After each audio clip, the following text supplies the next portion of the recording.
Good afternoon, everyone, and welcome to this afternoon's Stratford City Council meeting. We'll begin this evening's meeting with a moment of silent reflection, and I'd ask all of us to take this opportunity as we celebrate today Indigenous Veterans Day, as well as the 100th anniversary of the Poppy and this Thursday's Remembrance Day, those that have given so much for our freedoms and democracy, not only here in our country, but around the world, and we'll silently reflect on their contributions and, of course, their sacrifices.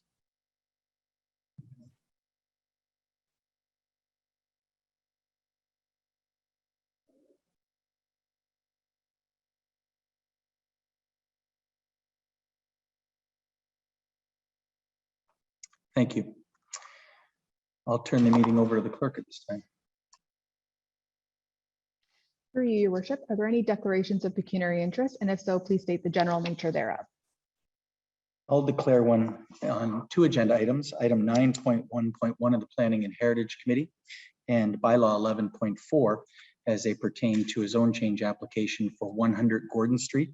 I'm a shareholder in the corporation involved in the transaction.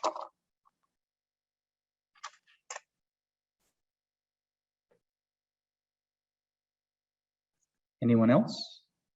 If not, Madam Clerk, you can continue.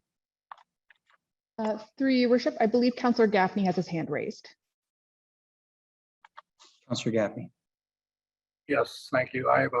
I'll declare pecuniary interest in Planning and Heritage Committee, item 4.1. I have an interest in abutting property to this. Thank you. Anything further? Next item. Moving to item 3, adoption of the minutes. And there is a motion that the minutes of the regular meeting of Council of the Corporation of the City of Stratford dated October 25th be adopted as printed. Moved by Councillor Ingram and seconded by Councillor Vasilakos. Discussion. Seeing none, all in favor? Opposed, if any? And that's carried. Item 4 is adoption of the addendum. And just prior to today's meeting, there was an addendum that was circulated. And there is a motion that the addendum to the regular agenda of Council and Standing Committees dated November 8th to add delegations and receipt of correspondence to item 6.2 on your regular Council agenda be added. Moved by Councillor Sabin and seconded by Councillor Henderson that the addenda be adopted for today's meetings. All those in favor? Opposed, if any? And that's carried. Item 5 is a report of the Committee of the Whole in camera session, and item 5.1 at the October 25th session under the Municipal Act as amended, matters concerning the following items were considered.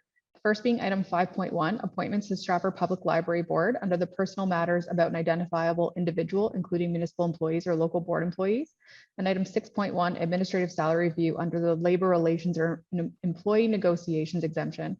And the first motion listed on your agenda is that Anna Costas-Reese and Mackenzie Kipfer be appointed as citizen representatives to the Stratford Public Library Board to fill midterm vacancies to November 14th, 2022, or until a successor is appointed by Council.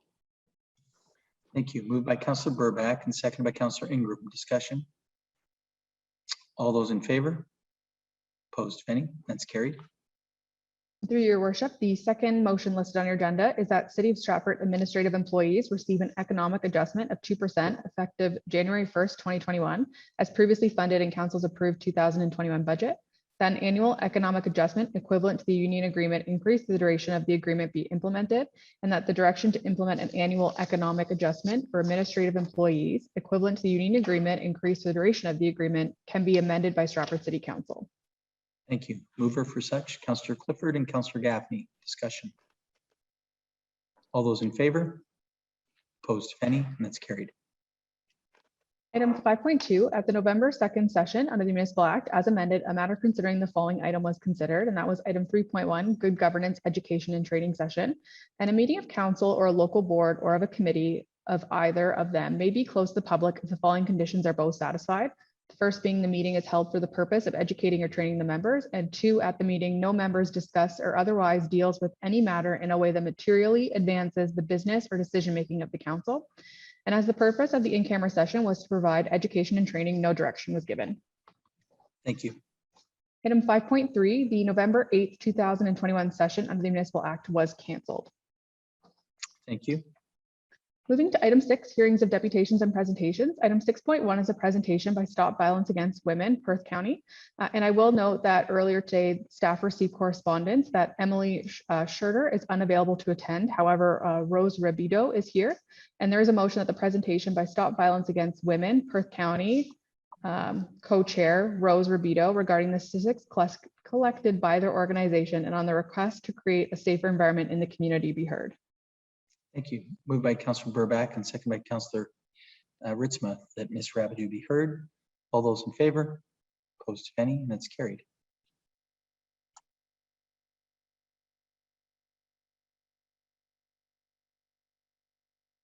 Good afternoon. It's Rose Rabideau here. Thank you very much for taking the time to add us to your agenda today on behalf of the Stop Violence Against Women Committee from here on Perth. My name is Rose Rabideau, and it is correct, Emily was unable to be here today, so I'll do my best to take her place. Certainly November is Women Abuse Prevention Month, and the Stop VAW Committee has been diligently working behind the scenes to plan a COVID and community-friendly opportunity to both raise awareness and communicate a coordinated effort to stand against violence.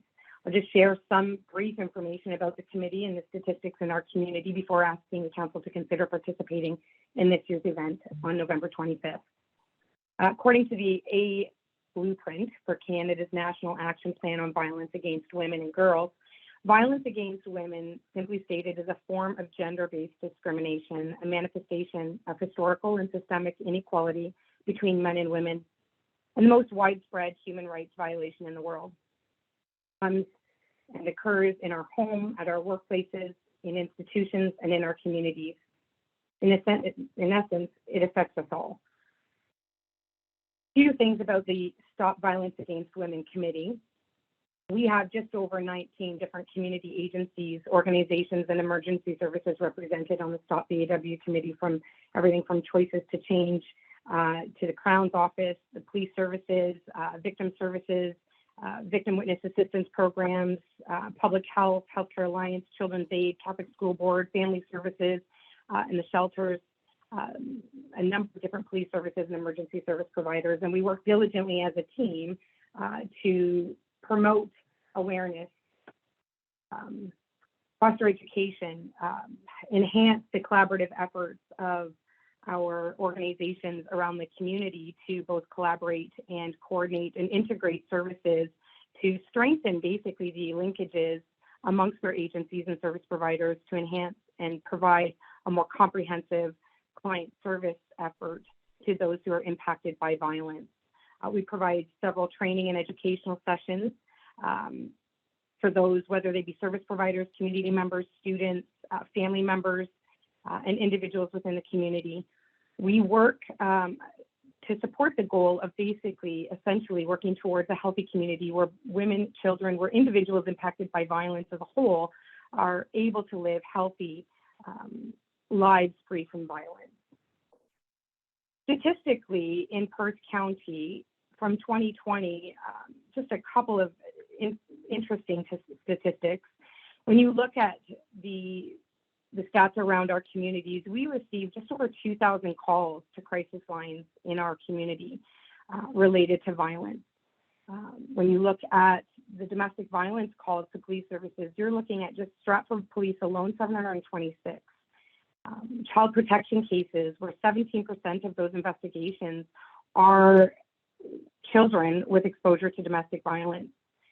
Out of CAS investigations open, 26% of them relate to partner violence. That has a tremendous negative impact on our children, our youth, and our community as a whole. When you look at what efforts we're taking to create a sustainable area where the children that we're raising and the youth that we're raising are actually able to live healthy lives free from violence and emulate that for their own children and families. When you look at shelters and the lack of services, or the areas where our community could see some growth, where we experience on a daily basis, tremendous service gaps. We look at shelter. 119 women had to be turned away from emergency shelter, leaving on average at any one time 38 families on the wait list for second stage housing. We don't have a sexual assault center in Perth County.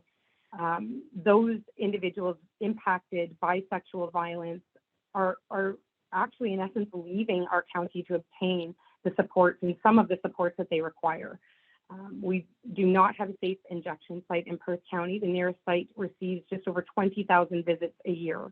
Affordable housing is definitely scarce, and the wait list for social housing increases every day. COVID, of course, naturally has had an impact. It has everywhere. Let's be real. When you look at that 6% increase in domestic violence calls from 2019 to 2020, longer shelter stays, and when housing and shelter stay to begin with is something where we need support, longer stays make that more difficult. Limited services as agencies pull focus from VAW to pandemic issues impacts what we're able to do as organizations that are dedicated to providing support in the Violence Against Women initiative in terms of providing an intervention that is both comprehensive, effective, efficient, and moreover, supportive and empowering. Positively, victims in court didn't have to be in the same physical space as their abuser, so that was, if COVID a positive where a positive is had. But certainly lower shelter numbers due to the required limits on spacing and bedding created a significant impact in our ability to support those who are impacted by violence. I think we can all agree that ending violence against women requires support from all levels. I mean, certainly addressing underlying causes, protecting and supporting individuals who experience violence both at home and at work, working directly with our victims who are impacted by violence, but also our offenders, and providing the necessary support on both sides of the fence to ensure that we are meeting the need comprehensively on both sides. Providing public education of neighbors, friends, families, places of worship, businesses to both engage, but also be able to respond appropriately and supportively and safely to those who are coming forward with concerns. As I mentioned earlier, November is Women Abuse Prevention Month. And one of the things that our team and our committee has been diligently doing is working to provide an opportunity for individuals to stand against violence, whether that be physically at one of our 3 locations on November 25th, or in your own safe space, in your own area where you feel comfortable to do so. Why is it important? Last year in Perth County alone, there were over 1,000 reports of domestic and sexual violence reported, 339 women and children in shelters and second stage housing, over 76% of families using the supervised access program because of domestic violence. How we can participate to show that you acknowledge the problem of gender-based violence worldwide and in Perth County specifically, and that you're part of the solution to eliminate or eradicate that violence. We're looking for individuals who would be willing to participate in one of 2 simple acts, or both. On November 25th, we will be standing in 3 areas of our county. Both we're looking at Stratford, Listowel, and St. Mary's to have representation at each at 12:30, no later than 1:30, to literally form a line where individuals will stand 6 feet apart against violence. Prior to that day, individuals can participate by posting, tagging, wearing purple, sharing their perspectives, their team via social media, tagging our committee. Essentially, we're looking for some participation around the table and in terms of our community, and certainly wanted to let others know that as a committee, we are working diligently as organizations, but that can only prove productive and beneficial when we're doing it together as a community. So simply stated, that was a little bit of what we wanted to share with your team today and around the council today, in terms of recognizing violence against women and what November represents. National Day of Remembrance and Action on Violence Against Women. I believe December 6th is coming up as well, so we certainly want to support those efforts as well. We're requesting that red flags be lowered to half-mast on December 6th to acknowledge the National Day of Remembrance on federal buildings and establishments in Canada, including the Peace Tower. I'm not sure if anyone has any questions or would like further clarification on something. I just didn't really want to take up a lot of time, but wanted to share as much detail as we could. Thank you. Member of council wishing to ask any questions for Ms. Rabideau at this time.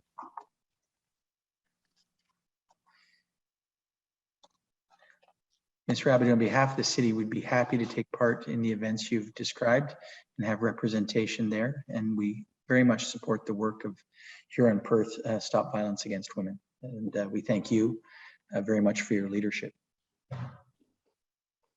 Thank you very much. We'll certainly send all relevant information.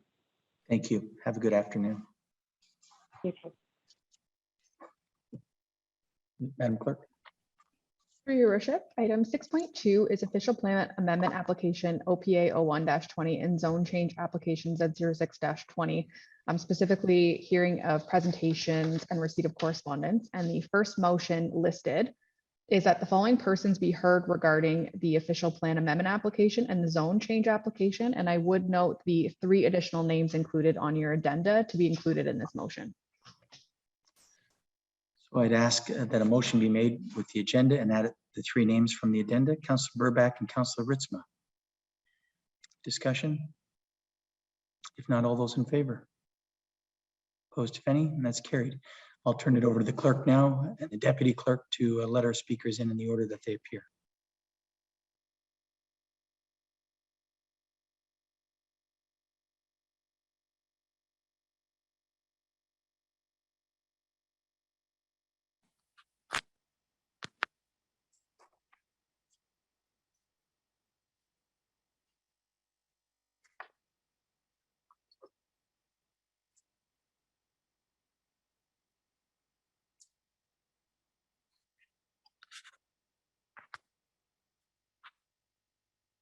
Good afternoon.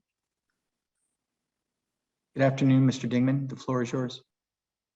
Thank you, Mayor, and good afternoon to everyone. Thank you for putting that first slide up. You've probably seen this slide before.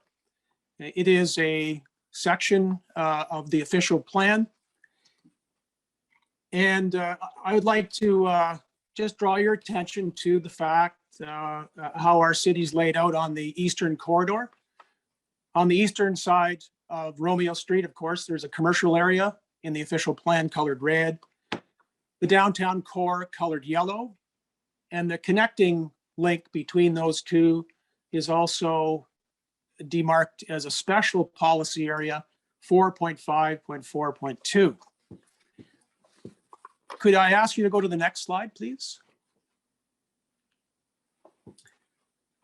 This is a compilation of the proposed zoning bylaw. I'm using that. It's not official yet, but it's a well-colored document. It shows various zonings. Again, the same theme, from a highway commercial, general industrial, shopping center commercial area east of Romeo Street, transitioning along a residential corridor, mixed-use residential, to the downtown heritage core.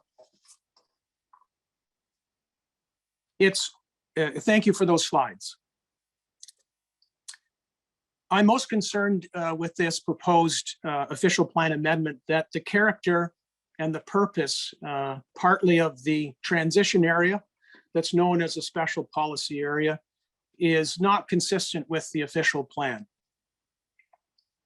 And I'm going to read, just in the sake of expediency. I'm opposed to the official plan amendment OPA 01-20. The proponent has not demonstrated the amendment is consistent with good planning due to an incomplete planning report. Specifically with respect to the application of special policy area 2, the proponent has not addressed or demonstrated the proposed development will not have the potential for the undermining or weakening of the downtown core. On page 12, the proponent's report states that the mixed-use corridor is of commercial, residential, institutional, and industrial uses. On page 17, the proponent's report states that Ontario Street itself is characterized by a broad range of uses and building types, including commercial, residential, and institutional uses. If you please refer to the building type composition study I have prepared, I think you might have that on your desk, I'm not sure. 95% of the building types along the subject corridor are detached single dwellings or converted single detached dwellings, 95%. The remainder include one professional building, 3 small one-story businesses, a church, and a hotel. On page 6, the staff report referring to the mixed-use special policy area 2 in the official plan, support is reinstated for a mix of residential, commercial, and institutional uses. In the 7 lines covering the special policy area 2 in the staff report, there is no mention of the important function the special policy area provides in buffering Stratford's downtown core. The downtown core is Part 5 designated Heritage Conservation District under the Ontario Heritage Act. The special policy area 2 under the OP states that development should, quote, prevent the introduction of uses detrimental to the established and desired residential and heritage character of these areas and to prevent an undermining of the downtown core. On page 13, the staff report states that as there is no adjacency to the designated heritage properties, there are no matters of consistency with the cultural heritage policies of the provincial policy statement. I agree 100%. This is absolutely a plain fact in regard to the application of the Ontario Heritage Act. However, this is very much a matter of consistency with the vision for Stratford's urban character and the eastern entry to downtown. Good planning must be consistent planning. The establishment of the MUR zone along the special policy area has been consistent for decades, with a vision to provide a pleasing and calming transition from the highway commercial areas east of Romeo Street to the heritage downtown core. As an architectural designer, from my dealings with the directors of planning, including Warren Hastings, Barbara Dembeck, Jeff Lunison, over the past 30 years, the vision of the MUR along the heritage entry corridor has been consistently reinforced. Often at great sacrifice to property owners, it contributes to a very specific purpose. The purpose is to transition from the anywhere North America feeling of the commercial strip to our heritage core. The built forms on this transition path consist of a single detached dwelling for 95% of the buildings along its length. Therefore, the proposed official plan amendment is inconsistent with good planning, and I request it be rejected. And that concludes my presentation. Thank you very much. Thank you very much, Mr. Dingman. Is there any comments or questions for Mr. Dingman? Seeing none, thank you. Madam Clerk. Thank you.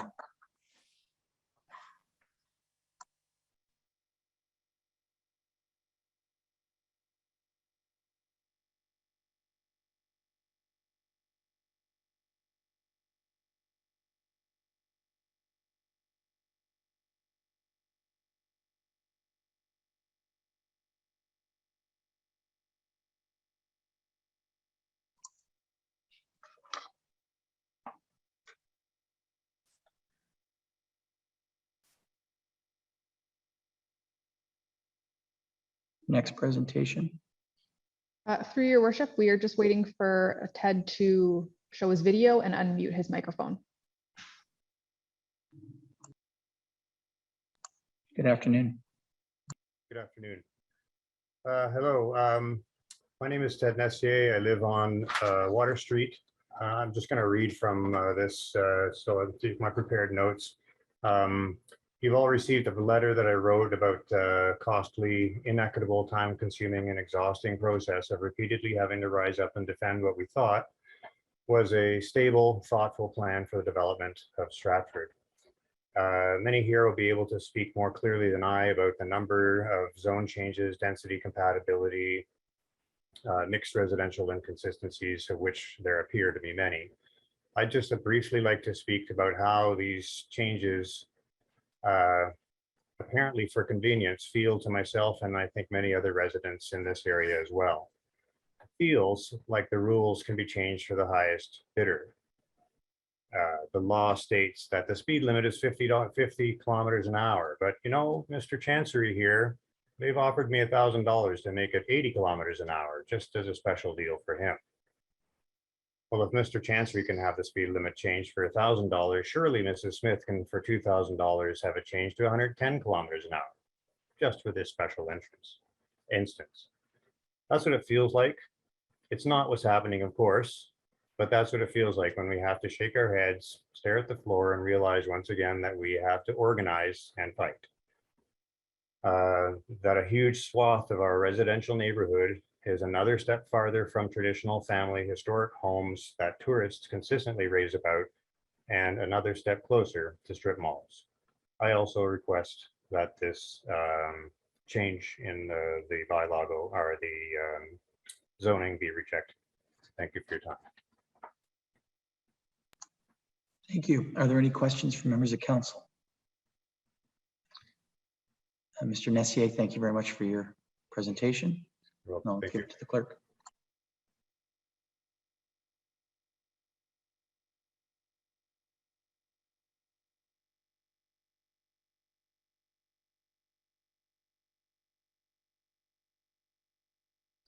Through you, your worship, we are just working to connect Hayden Volbrook, who is our next presenter.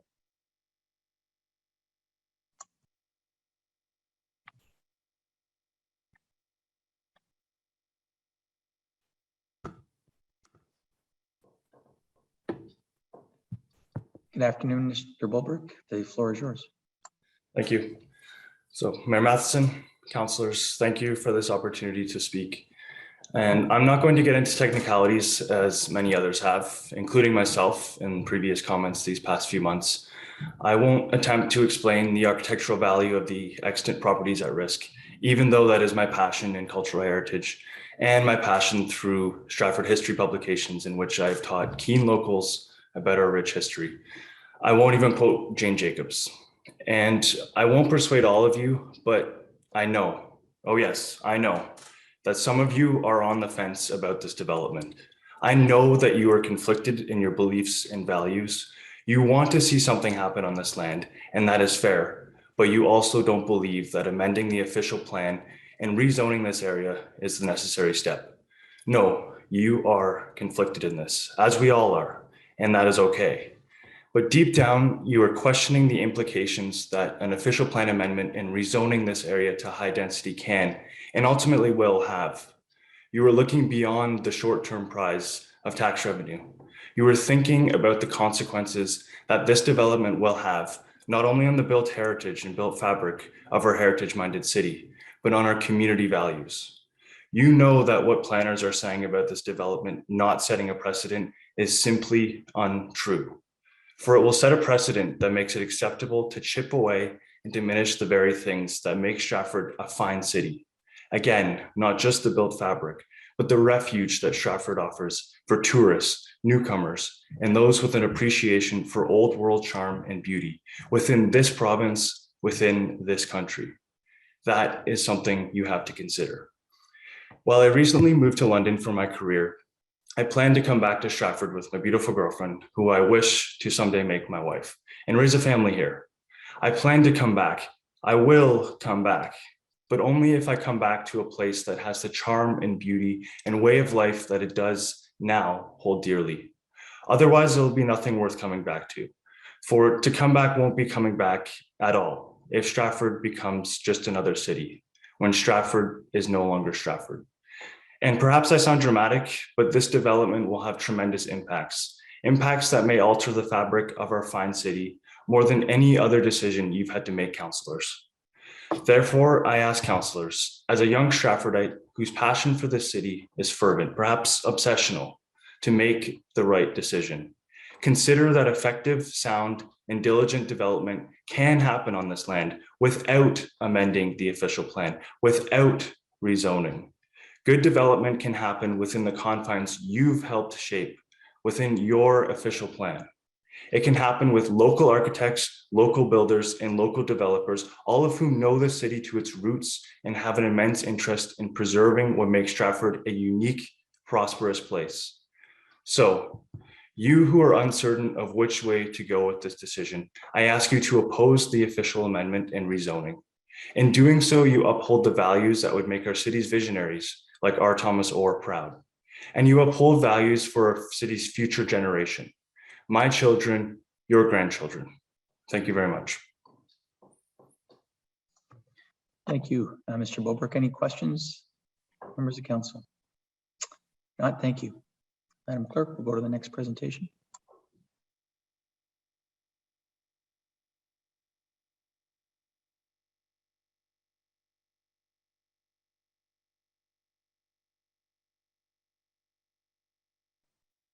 Richard, can you Hi, hear are us? we all set? Yeah, hi, can I go ahead? Hello, Yes, Mr. Wood, the floor is yours. Please go ahead. my name is Dr. Richard Wood. I'm a clinical psychologist in private practice in Stratford. My wife, Mary, and I are organizing a Heritage Conservation District initiative in Hamlet Ward, as well as helping other wards to organize theirs. Thank you for the opportunity to speak to council about this very important and very pressing matter. As you must be well aware, the proposed Chancery Queentrow development has incited passionate opposition among people in the adjacent neighborhood, as well as in Stratford at large. There is a growing segment of Stratford's residents who have endorsed a commitment to protect Stratford's heritage. As of 2 weeks before this presentation, over 1,000 people who live in Stratford expressed strong concern about heritage preservation. Over the last 2 weeks, that number has undoubtedly grown significantly as people have become aware of the threat that the Chancery development poses. By our estimate, we have now recently managed to reach out to as many as 20,000 Stratfordites. The heritage movement is coherent, energized, and well organized. It can and will only expand itself over the coming months. We plan to be a presence in the next election and at the ballot box. Please count on that.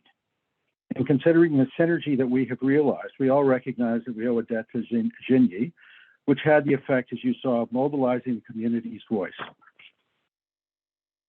During the Heritage Committee meeting, Councillor Ingram strongly implied that the new version of the Chancery development likely represented a manageable housing option for people with relatively limited means living in Stratford.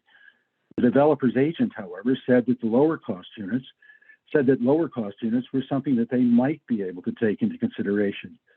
Her comments provided clear confirmation that this was not to be a housing project designed to accommodate families with relatively limited financial resources. Had that been the developer's intention, they surely would have promoted it as such. Why then was it suggested that it would be? Councillor Henderson expressed concern about accessibility. But so far as I could see, the developer has made no plans to look after accessibility needs. It would appear then that both affordability and accessibility are not assets of this development that might recommend it as socially redeeming. We are being told that intensification is good for the environment.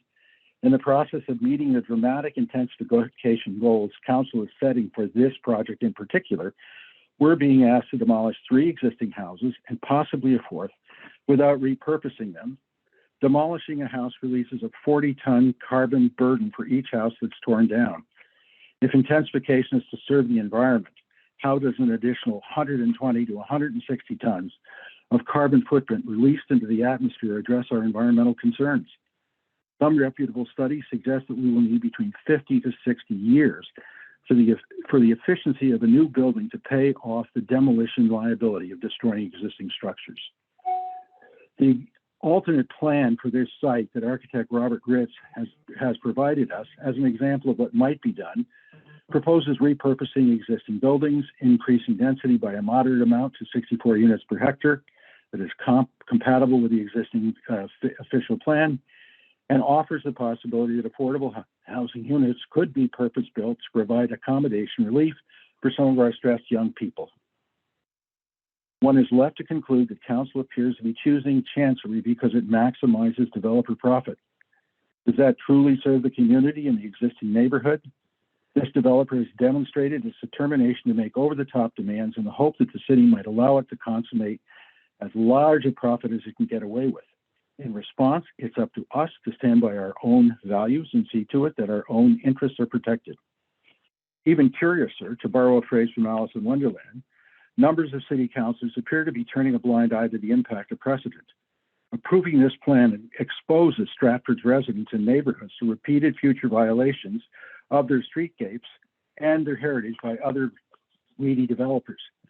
Paradoxically, we are being told on the one hand that this is a one-off project that wouldn't create precedent, while on the other, reference is being made to other parts of the city where supposedly similar projects have been approved, like the John Street site, that justify the new proposal. So if this project isn't going to be precedent setting, why use precedents to try to justify it? Obviously, precedence matters, but we are being told that it doesn't. So far as I can see, council has chosen to endorse a high-density plan that violates Stratford's official plan, that increases density dramatically rather than incrementally, that misrepresents affordability, that doesn't support accessibility, and that saddles the neighborhood with a structure that looms over adjacent buildings, compromising winter light and inflicting proximate neighbors with light from a parking lot that will invade their home all night long. Is this really who you are, councillors? We will remember what you do and we will express ourselves at the ballot box. Don't underestimate us. You're messing with our homes and our neighborhoods. Do the right thing. Thank you very much. Does anybody have a question for Mr. Wood? No, thank you. Madam Clerk, we'll go to the next presentation.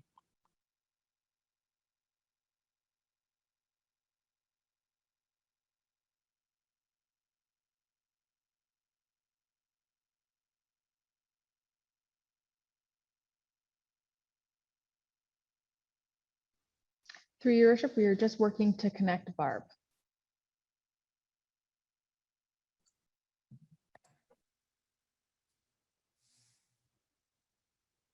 Can you hear us, Barb?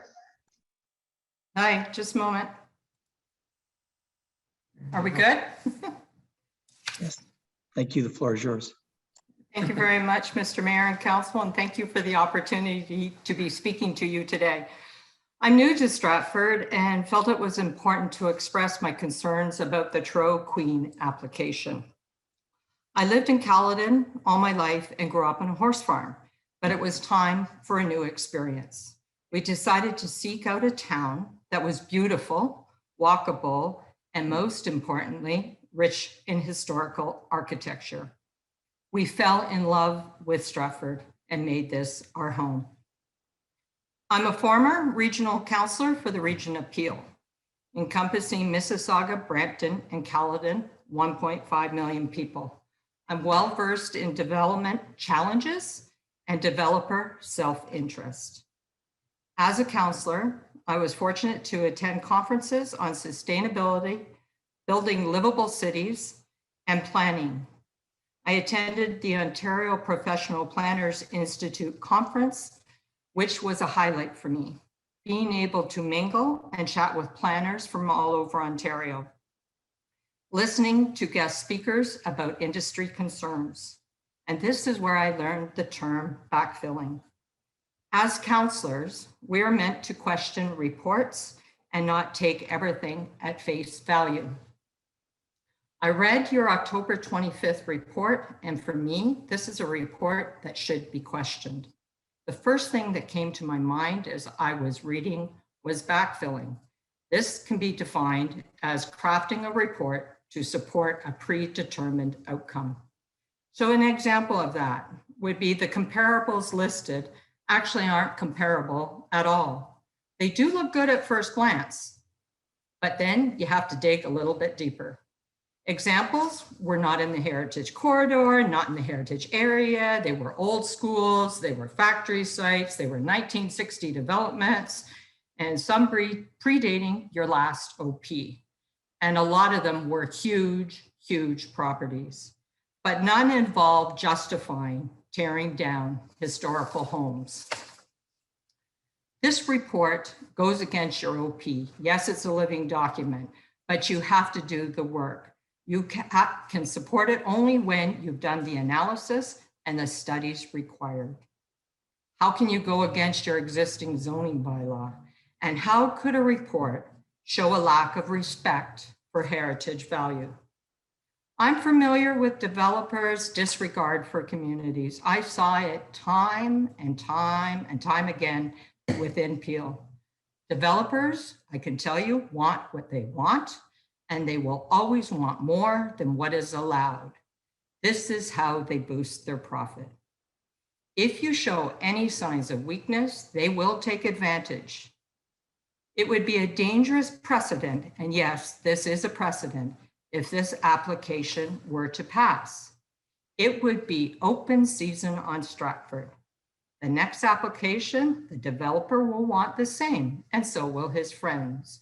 You need to stay strong and not allow developers to redesign your beautiful community. Stratford's founders created something unique and beautiful, and you, as our elected officials, are the stewards who must preserve and protect our built heritage, as Stratford is truly one of a kind.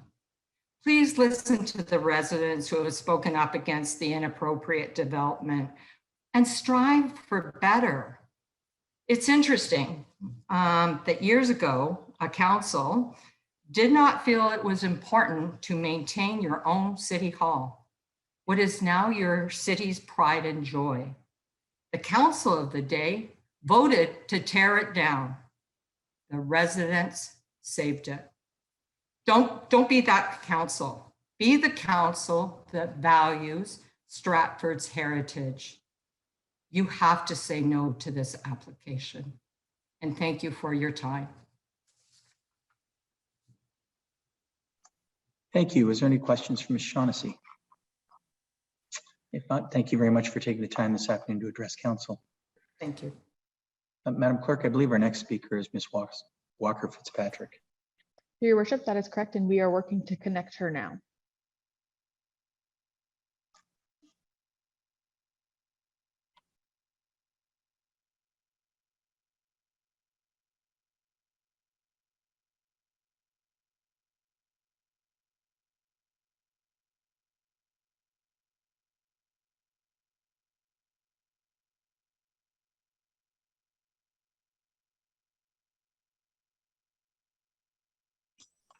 Am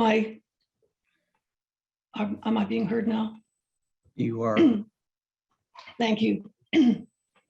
Excuse my bit of bronchitis here. I am COVID negative. But here we are, mayor, councillors, staff, at another crucial crossroads. This decision will deeply affect the future growth patterns of Stratford. I asked for this slide up just to be an inspiration for how to guide excellence in development for Stratford.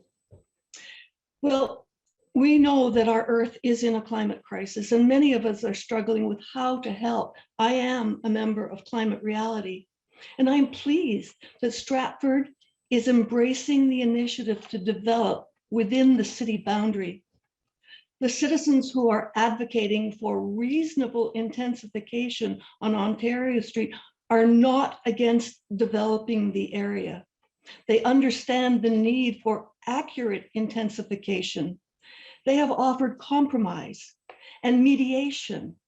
Reasonable intensification on this land does not require an amendment to our official plan.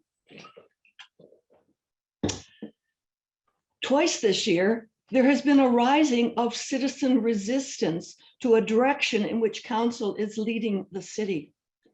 Building a huge polluting glass plant on agricultural land was resisted by many citizens. And so now good, council is protecting farmland.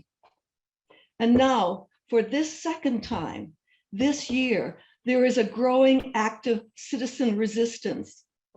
This time The resistance is to amending our official plan to allow unreasonable development on this very special parcel of land. Please listen to the collective wisdom of your citizens. Last week, I had an interesting conversation with a professor of urban planning. We talked about the current trend of developer-led growth instead of smart growth led by planners who understand the city that they are guiding. In this era of predatory development, developers have too much power to buy up prime land, bulldoze heritage, construct cookie cutter buildings, all for their profit and not for the health of a community. Cities are facing serious problems as a result. We know the problems in London after too much random development and destruction of heritage in their downtown core. This predatory speculation is not just threatening Stratford, it is happening in many cities. I remember Toronto from when I was a young woman. It was lovely. It had strong and defined neighborhoods. Now, too much rampant unplanned growth, too much developer-led construction, and too much of Toronto is, well, it's unpleasant. It is important to protect healthy communities, especially in this time of this unregulated rush to create wealth from housing. A healthy city maintains its heart. The Ontario Street Heritage Corridor is the aorta, the crucial artery of our precious downtown. The citizens resisting this developer-led amendment understand the need to protect Queen Tro land on the life-giving channel to our core and heart.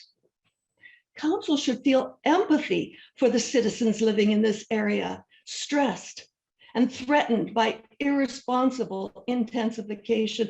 They trusted the integrity of the city when they bought their homes, built their lives. It is a very serious untruth that this proposed chancery development will not have severe negative effects, will not affect their quality of life. The proposed development is not the responsible environmental option. Demolition would release at least 120 tons of waste, and the greenhouse gases for the production of building materials, the transport of the building materials, and the actual construction itself. The heritage-worthy houses on this land can be retrofitted to be very energy efficient. The need to intensify within city boundaries is a good direction, but there should be a measured, responsible plan that does not threaten the character of our city, that is not developer-led. Now, if there is a master intensification plan for Stratford, citizens must have access to it. From the official plan, growth forecast for Stratford from 2011 to 2033, an era of 12 years, predicts an increase of 2,700 people over those 22 years. So why is council trying to cram so much intensification so suddenly on such a small, important piece of land? There is time to intensify in a way that is enhancing and responsible. The Chancery condos would not be affordable. They would be located on a very busy street, dangerous for young children. They would be a magnet for speculators buying up units to turn into short-term stay units. There is the real risk of too many Airbnbs being set up in these buildings, units for transient residents, not homes for citizens. If you could wrap up, you're over your 5 minutes, please. There is a building in Stratford where this has happened, and they find strangers sleeping in the lobby, packages stolen, cars broken into. And Stratford is not stuck into the past. It is strong and healthy because we have preserved our past to bring into the future. Stratford is the city we love today because citizens of the past resisted their councils at crucial times. We have a lovely river instead of a dirty industrial site, a heritage city hall instead of a Howard Johnson's. Stratford is a charmed city because of citizen resistance to bad planning decisions. Stratford's size and development allows easy access to parks and amenities because of the balanced growth between the east and the west and the core. Voting no to this developer-driven amendment, voting against the change to our official plan, voting with the wisdom of your citizens, voting for measured smart Please wrap growth up, Ms. intensification Whitwalker-Fitzpatrick. will go a long way to restoring citizen trust in this Thank you. council. Any member of council have a question, please, for Ms. Walker-Fitzpatrick? Thank you very much. Our next speaker is Ms. Annandale.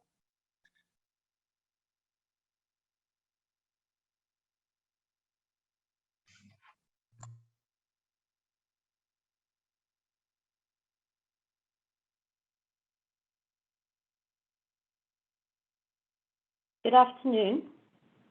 Hello. Good afternoon. Good afternoon, Ms. Annandale. The floor is yours. Good afternoon, Your Worship and members of council. Much has been said over the past 10 months regarding the opposition to the Chancery application. It has been a traumatic 10 months, to say the least. Many citizens can clearly see that this proposal is not Stratford's best move forward. Thank you to all who have spoken out loud and clear. So many articulate, well-informed, passionate messages and presentations. We should be so proud that so many people care so deeply for this beautiful city. The slide that appears before you tonight is part of a presentation by a local resident that is a well thought out option for how this land could be appropriately intensified. It is not a prescription for the developer. It is an example that clearly shows that there is no need to change our official plan in this case. It is a beautiful example of what intensification could look like on this land. Development that would provide a mix of more affordable housing options and be more respectful of the environment, the surrounding stable residential area, and our special city. It would also be a more favorable living environment for people making a new home in this neighborhood. There is not much more that I can say that I have not already said over the past 10 months. There are others tonight who will add their voices to those who have spoken before. What remains for me to say is thank you to Councillor Ritzma, Councillor Clifford, Councillor Seban, Councillor Gaffney, for voting to deny the Chancery application. Thank you for defending our official plan. Thank you for standing up for our stable residential neighborhoods and for our neighborhood. Thank you for your courage, insight, and integrity. Thank you for doing the right thing. It will not be forgotten. And to Mayor Matheson, Councillor Beattie, Councillor Bunting, Councillor Henderson, Councillor Vasilakos, Councillor Ingram, Councillor Burba, I respectfully ask you to reconsider your position and join your fellow councillors who have voted to deny the Chancery application. My hope would be that council, residents, and developer could work towards an amicable agreement for appropriate intensification of this land. Intensification that would adhere to our official plan, respect our stable residential neighborhood, and reflect the character of this dramatically different city. Thank you for your time. Thank you very much, Ms. Annandale. Is there a question from members of council for Ms. Annandale at this moment? If not, again, thank you. Our next speaker is Ms. Collingwood.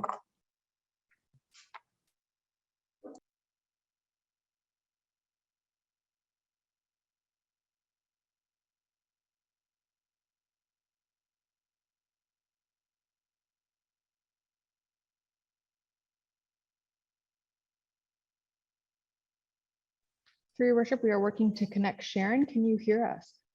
I hear you. Do you hear me? Good afternoon, Ms. Collingwood. The floor is yours. All right. Mr. Mayor and councilors, thank you for allowing me to speak.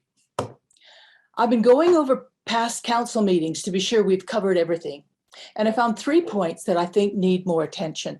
So I'm going to make it as brief as possible, and I'm going to submit my references to the website sosstratford.com. That's sosstratford.com. That site's maintained by the Queentrow neighborhood and contains a great deal of information on this issue. So first, and this won't be a surprise to anybody, I think the environmental aspects of this issue have not been thought about deeply enough. Now, I've talked with many members of this council, and some I agree with and some I don't. But one thing that I can say with absolute certainty about all of you is that if there were a danger to this city, say a flood, every single one of you would be out there helping with the sandbags. That's the kind of people you are. That's the kind of people who sign up to be a councillor. A climate emergency, it's not like a flood in a lot of ways. You can't see it coming. And we're all fond of the old ways. They're comfortable. They worked in the past. But a climate emergency means we no longer have the option to do things as they've always been done. We have to make a radical change in our thinking. We have to start acting yesterday. This is a sandbag moment. Just one brief example of what I'm talking about is the 47-car parking lot proposed for Queentrow. That will create what's known as an urban heat island. And if the official plan is changed, it will open the door to more heat islands along the heritage corridors. A heat island collects energy during the day and radiates it at night. Those warmer nights mean our bodies don't have any time to cool off. And for people with health issues, for example, heart disease or asthma, this can be deadly. It's no stretch to think that we could experience a heat inversion like the one that killed over 800 people in British Columbia a little earlier this year. This isn't science fiction. This is a real possibility. We can't continue with the old ways, the old thinking. We must plan for what's coming. Opening the door to a series of asphalt islands is not in our best interests. We must consider the environmental implications of what we are doing. My second point is it's not sequentially connected. My second point concerns comments that have gone back and forth during the course of considering this proposal.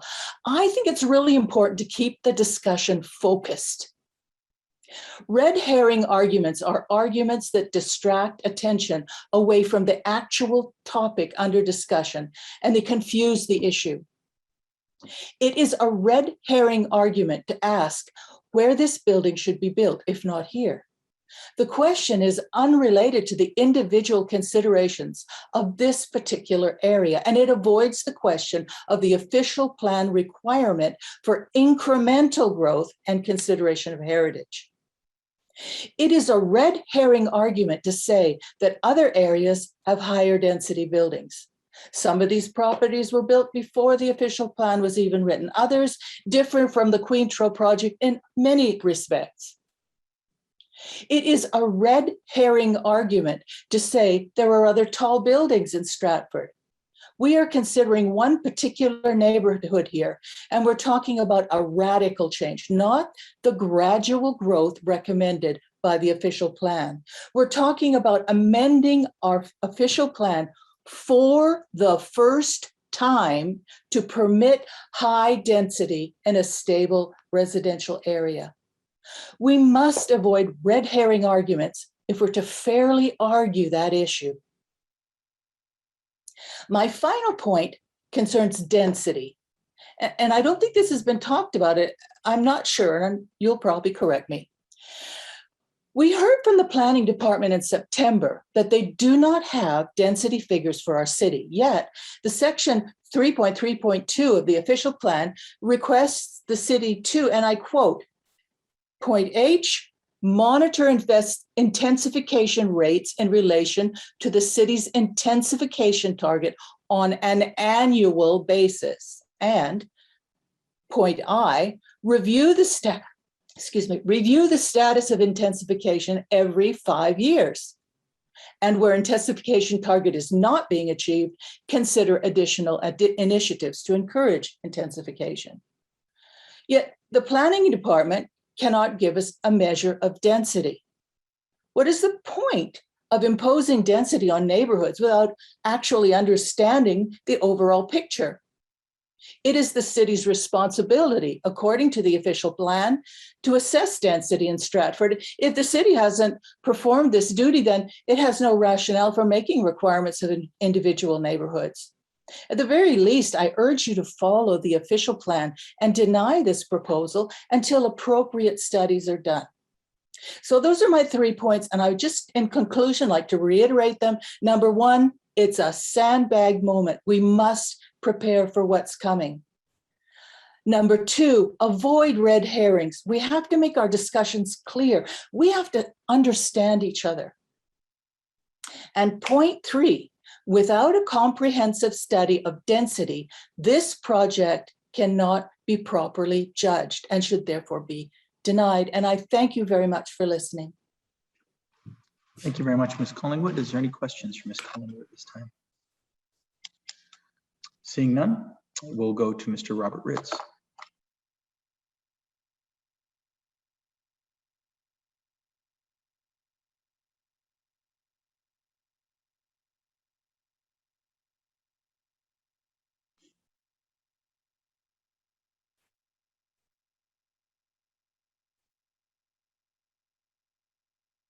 Your worship, we are just connecting Robert. Are we good to go? Yes, the floor is yours, Mr. Ritz. Thank you. First slide, please.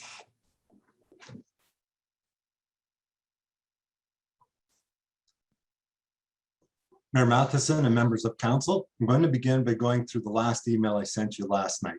I know it was the 11th hour note, but we're now truly at the hour of where we need your support. The adoption of the Chancery application has been driven by the city's need to meet the 25% intensification. Can you hear me? Yes, we can. Yes, we can. Okay, staff here is saying they didn't hear me. Where were we? Sorry about that, Your Worship. The adoption of the Chancery application has been driven by the city's need to meet the 25% intensification target of citywide residential growth within the built boundary. There has been an implication that this site is the only place to do it, and it must do it all. And the only way to do it is to change the official plan to high density residential. Slide 2. During the 20 years between 2013 and 33, the city's growth is projected to increase by 2,700 people, or 135 per year. Of this, 25% is to incur within the built boundary, or 37.5 people per year. With the average number of people per dwelling in Stratford at 2.2, this would equate to about 16 units per year. Slide 3.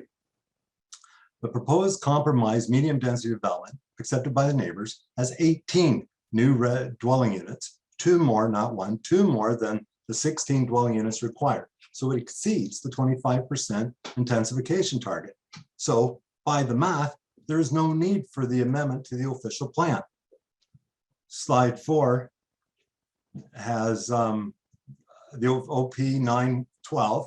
Further amendments to the plan notes that to consider an OP amendment, there must be a need to change it. Since the medium density residential plan exceeds the 25% intensification target, there is no need. Since the official plan states if there's not a need, then the official plan cannot change. We must respect the official plan. Slide 5. So why is the official plan set up this way? To preserve a historic feature that the community has not lost over time. We have been fortunate that most of the residential fabric along the corridors leading to the core are still intact. This is recognized by the urban planners that prepared this and the previous official plan, and as such, both official plans have identified those areas as heritage corridors with a mixed-use commercial residential function to ensure the residential fabric is retained, restored, and ideally enhanced. This slide is the beginning of the Ontario Heritage Corridor at Romeo. Note the effective height of the Arden Park Hotel on the former factory site. The canopy roof is seen, not the 5-story hotel, because the building is set back. For the same reason, you can barely see the two-story Bruce Hotel in the background under the canopy, also a former factory site. Slide 6. At Parkview, one begins to see how the Heritage Corridor is an extension of the Heritage Conservation District, as the center of the view is the courthouse seen in the distance. Note the 11.5 meter high ridge of the church. The highest point on the block is 10 feet lower than the Chancery proposal. Slide 7. At Queen, the courthouse, located in the Heritage Conservation District, is becoming part of the view of the Heritage Corridor. Note the roof line of 396 Ontario at 4.6 meters above grade. The proposed 14.5 meter high Chancery development, located about the same distance from the street, is over 3 times this height. Slide 8. At front, the courthouse is now truly part of the view, further illustrating the connection of the attributes of the Heritage District that are common with the Heritage Corridor. Slide 9. Nile is the end of the Heritage Corridor and the edge of the Heritage Conservation District. The courthouse is now a key feature in this view. Slide 10. Now in the Heritage Conservation District, the focal point for Waterloo Street is the courthouse, as it has been for over a century. Note the 15 meter high Stratford Place, which is only 10 feet closer to the street than the proposed 14.5 meter Chancery development. Slide 11. The proposed development illustrated conforms to the official plan, exceeds the 25% intensification target, ensures intensification of development is compatible in terms of scale, density, and design, and the inherent qualities of the area and the corridor are retained, restored, enhanced. OP 2.2.3, major redevelopment sites for residential development, shall be located on arterial or collector road, but not in a mixed-use corridor area.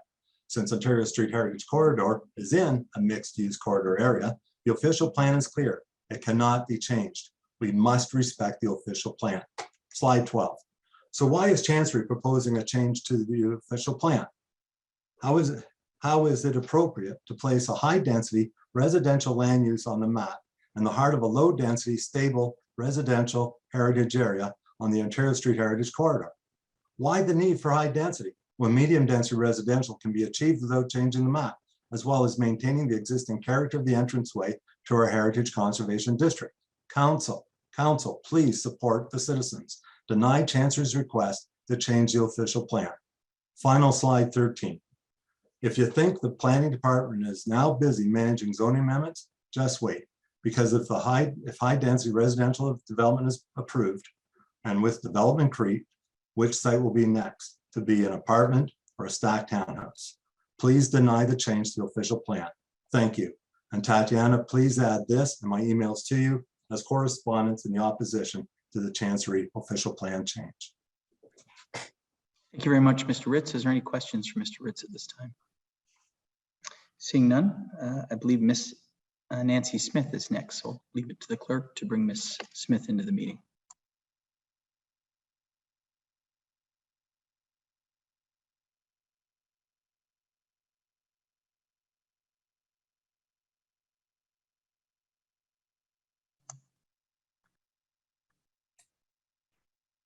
Good afternoon, Ms. Smith. The floor is yours. Good afternoon, Mr. Mayor and members of council. It's my pleasure to address you again this afternoon. I have addressed you before, once through telephone. And in your last attendance, I did submit a letter on behalf of Mr. Ritz and the community. And I come before you today not to go through anything that I've talked about before, but I do want to impress on you the importance of your decision and how difficult it is. You have two narratives before you. That's not unusual. You have two very compelling planning narratives to choose from. And it's very evident to me, based on your votes at committee, that it was hard. You all see it a little bit differently. That's not unusual. This is happening all over the province of Ontario right now in my practice, because intensification decisions are difficult. You have a developer suggesting to you that they have a provincial obligation to intensify, to maximize, to optimize density. That's what they say. I make that pitch all the time. on behalf of my developer clients. But then you have a community, and this is not the usual community. This is an excellence-driven community. You have a community that's done its research, has studied its official plan, and they are telling you that your official plan is different.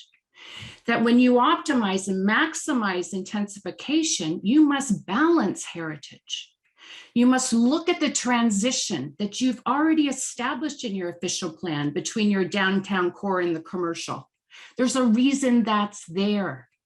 A delegate tonight was telling you about it in a very eloquent way. You had the pitch on heritage. You have Dr. Letourneau. Dr. Letourneau, he is the top heritage expert that your community has hired to educate us all on heritage and educate us all on how your official plan treats heritage differently. And I hear it all the time, ladies and gentlemen, the Ontario Heritage Act is not the primary tool for conserving heritage in Ontario. It isn't. That is not true. The Planning Act, the PPS as implemented in official plans, is the primary tool. And it's only through decisions like yours that heritage will be conserved. It's not the Ontario Heritage Act. Those are your two narratives. Both very compelling. I can tell you, if this gets litigated before the tribunal, I am very pleased with my client's case. I am ready to litigate. My client has instructed me that if you turn this down, we will file appeals. So that is a given, that if you refuse the application, it will be decided by the tribunal. It will be decided by the tribunal because if you support Chancery, they will not negotiate with the community. They've got you. Why would they engage the community on an appeal if they have you on their side? So there will be no further discussion. Everybody will lawyer up and we'll go have the big fight, probably end of summer, early fall next year.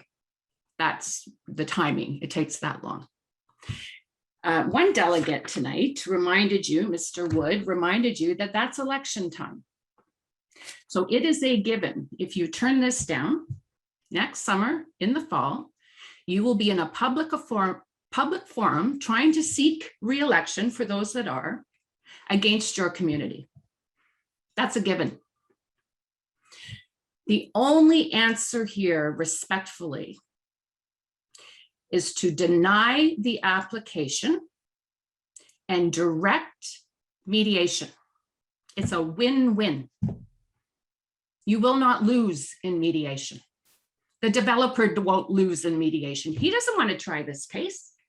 He knows how this community has empowered themselves. He knows how they will fight. He doesn't want to try this case next summer.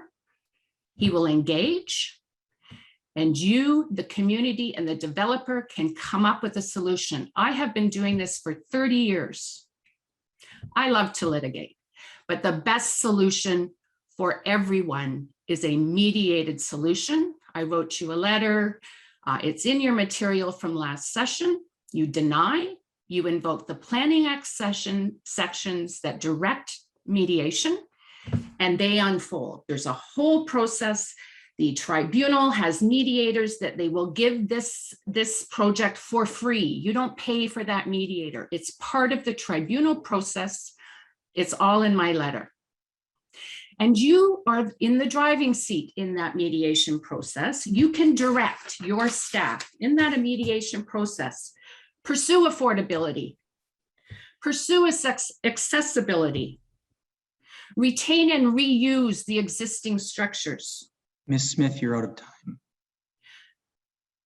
Thank you, Mr. Chair or Mr. Mayor. I'm simply asking that you refuse the application and direct mediation in accordance with the Planning Act. Thank you. Thank you. Any questions for Ms. Smith? All right, thank you very much. We'll now go to Gary Annandale. I believe Mr. Annandale is next. Allow the clerk.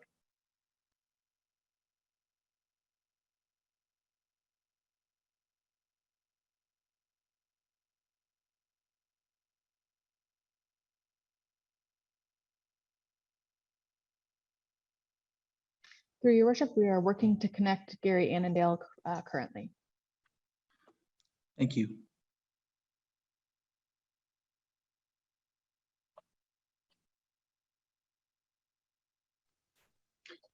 Yes, good afternoon, Your Worship and committee members. I trust you can hear me. Yes, we can, Mr. Annandale. Firstly, thank you to all council members for listening to the very many voices from Stratford residents concerned at the negative implications of the MHBC Chancery development proposal and for reading the voluminous correspondence opposing the development. Also, special thanks to councillors Ritzmer, Clifford, Seven, and Gaffney for supporting our opposition to the Chancery proposal at the recent Planning and Heritage Committee meeting.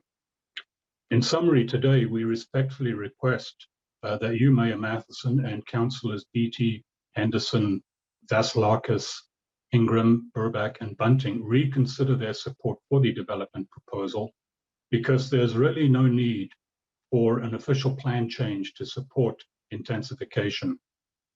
There are several reasons for this, but briefly, to reiterate some of those points. Recently, Council declared a climate emergency. This has been well debated by Sharon Collingwood just a few minutes ago. It would be better for the environment to refurbish and repurpose the duplexes at 388 and 390 Ontario Street and build an appropriate building or buildings on the vacant land. Second, refurbished buildings will need to meet the current building codes and will be equally as efficient as a new building without adding considerable debris to the landfill. Regarding building types, Thor Dingman eloquently addressed this issue a short time ago. Stacked townhouses are completely against the character of the area and, as I will show, provide little in the way of additional units when compared to what we believe is appropriate for the area. The proposed stacked townhouses will also dwarf surrounding buildings and will be completely out of context for the area. And these stacked townhouses have little to no support among Stratford residents. Regarding a high-density residential area, several people have also noted that the application for a high-density residential area is deficient. For example, because it fails to have a mix of development forms and densities, and it is neither intermixed with medium density development nor part of a mixed use development. The Chancery application simply does not meet all the retired criteria. Regarding precedent, Barb Shaughnessy eloquently addressed this issue. Not only that, the OLT has recognized the trend regarding precedent and has labeled it, as you know from previously, has labeled it contagion. This is a very real concern for Stratford. As previously noted, we believe the neighborhood constitutes a cultural heritage landscape. Dr. Marcus Lutono, who is eminently qualified, will be presenting this following me. Regarding intensification within the official plan, based upon the city's growth forecast to 2033, the city will grow by what I understand to be 135 people per year. We've provided a draft proposal that illustrates more than adequate intensification can be met within the requirements of the official plan without radical change, such as a requirement for a high-density residential area and stacked townhouses. As you're aware, these will be market-priced dwellings and will not provide access to accessible housing for younger residents. In fact, they may well end up as investment properties for Airbnb or similar, due to their proximity to the Stratford Festival. Ultimately, the difference between our proposal and the developer's proposal is something between 6 to 12 residential units.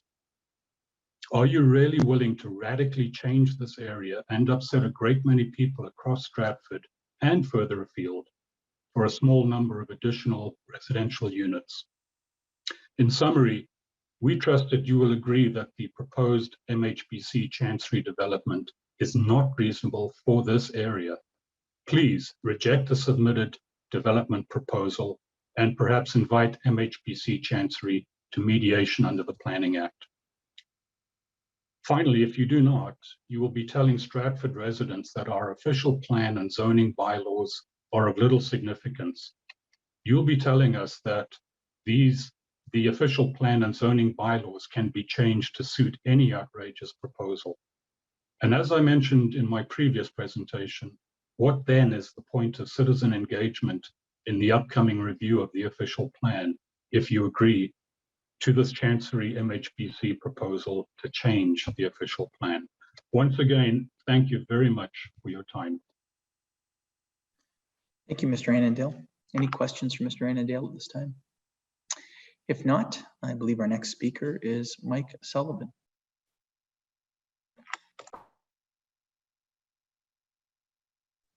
Through you, Your Worship, at this time, I am not seeing Mike Sullivan on the line, but I will turn to our Council Clerk Secretary to correct me if I am wrong.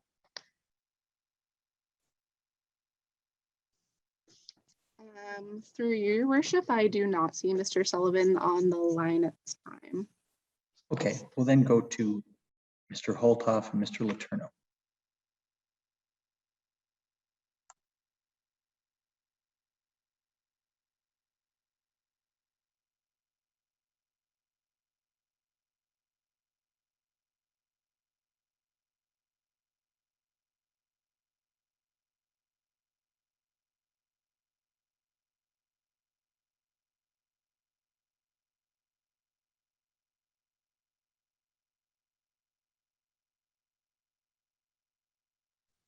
Through you, Your Worship, the next person on the list that I have on the line at this time is Emily Elliott. So I'm going to enable her to speak this time. We'll go to Ms. Elliott then.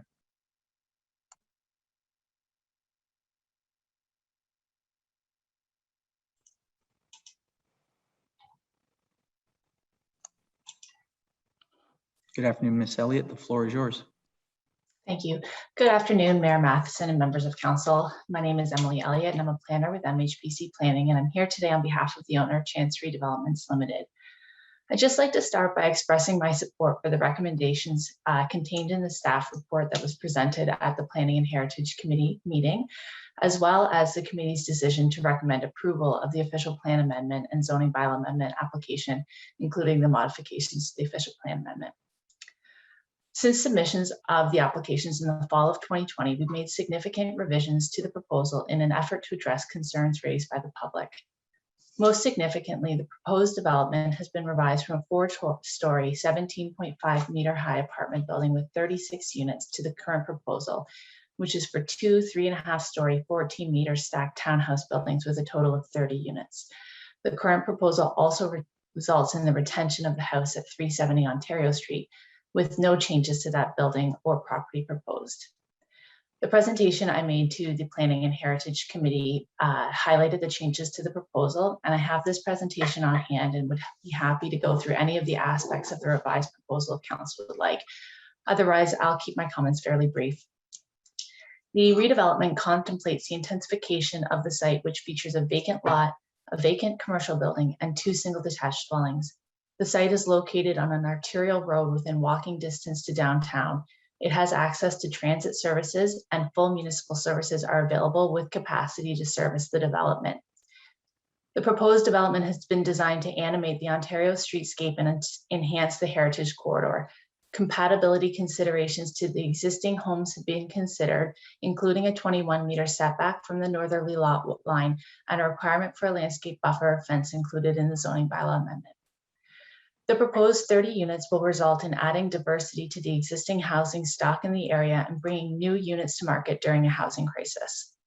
The proposed redevelopment is consistent with the provincial policy statement and conforms to the Stratford official plan, including the policies for the creation of new high-density residential areas. It will assist the city in achieving its intensification target and housing mix target of 30% of all dwellings within the city designated as high density. I would like to thank council for consideration of this application, and I would be pleased to answer any questions at this time. Thank you. Thank you very much. Ms. Elliott, is there any questions for Ms. Elliott? Councillor Clifford. Thank you, Your Worship. Yeah, it was brought up about affordable housing. What kind of price are we talking on these stacked townhouses? Through you, Mayor Matheson, thank you for that question. These proposed stacked townhouses are not proposed as affordable housing, but they are typically more affordable than single detached dwellings. The housing will be market rate based on the sale price at the time.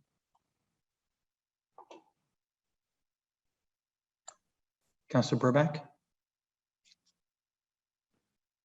Thank you. I have a few questions about environmental concerns. So one of our environmental advisory groups met last week, and they had a number of questions that they wanted me to pass along to you. First of all, what type of energy is going to be used to heat and cool the buildings? Will there be any type of energy rating system pursued, like Energy Star or passive construction? And will there be a consideration of using heat pumps? All right. Through Mayor Matheson, thank you for that question. The type of energy used to heat and cool the buildings hasn't been determined at this time. That will be looked at through the site plan approval stage.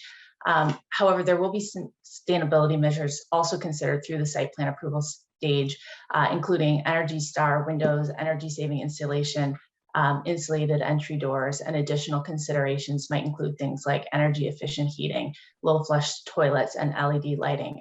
But at this time, the proposal hasn't advanced to that point yet.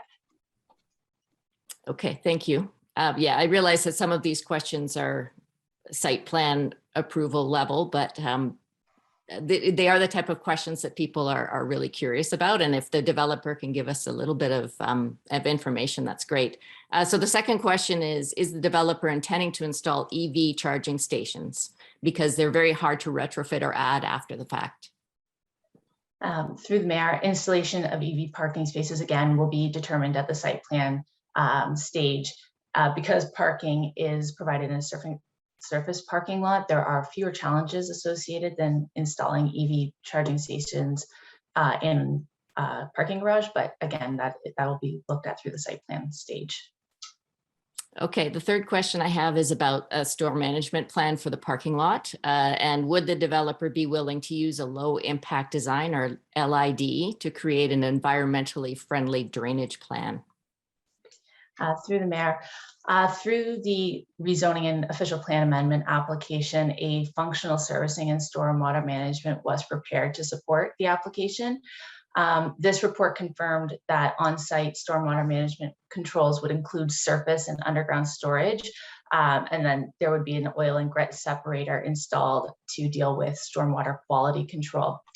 LID measures, including infiltration of rooftop runoff or parking lot runoff, can be considered through the site plan, but they will be subject to the findings of additional studies like a geotechnical investigation.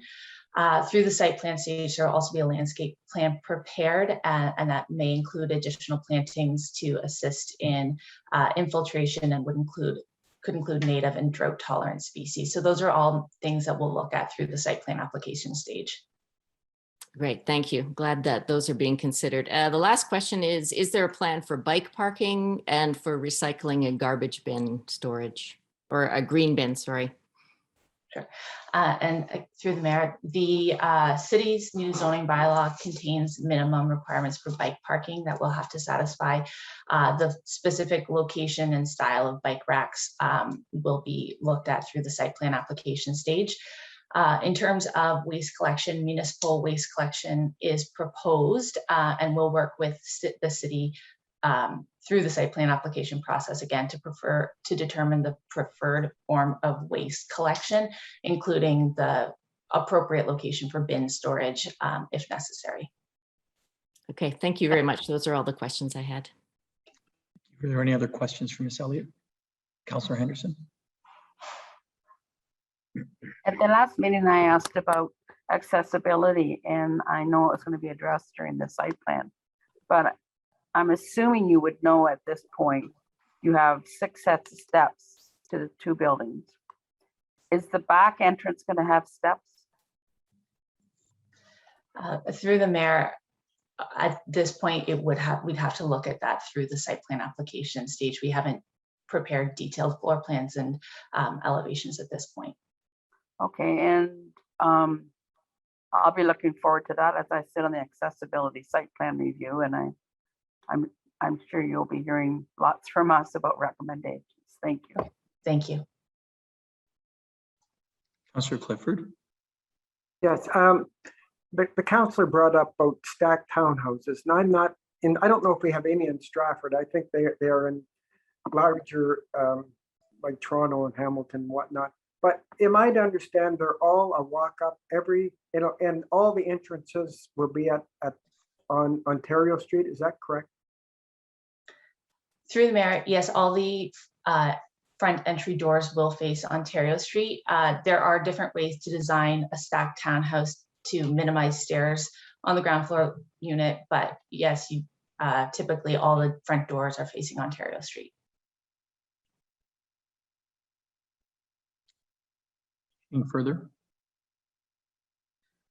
Thank you, Ms. Elliott. I believe that's all the questions we have at this time. Thank you. Turn it back to the clerk. I believe we have some other names still on the list, so I'll allow you to pull them into the meeting now if you could. So through your worship, we do have Marcus Letourneau on the line, and we will proceed to connect him to the meeting. Thank you.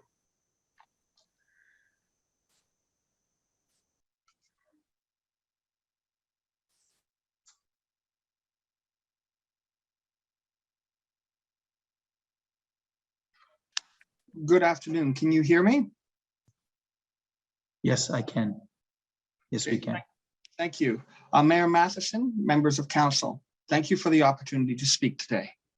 LHC has reviewed the management report of October 25th, 2001, and has reviewed the new design for the development at 370 to 396 Ontario Street. LHC's team includes over 120 combined years of professional heritage planning, heritage design, and archaeological experience.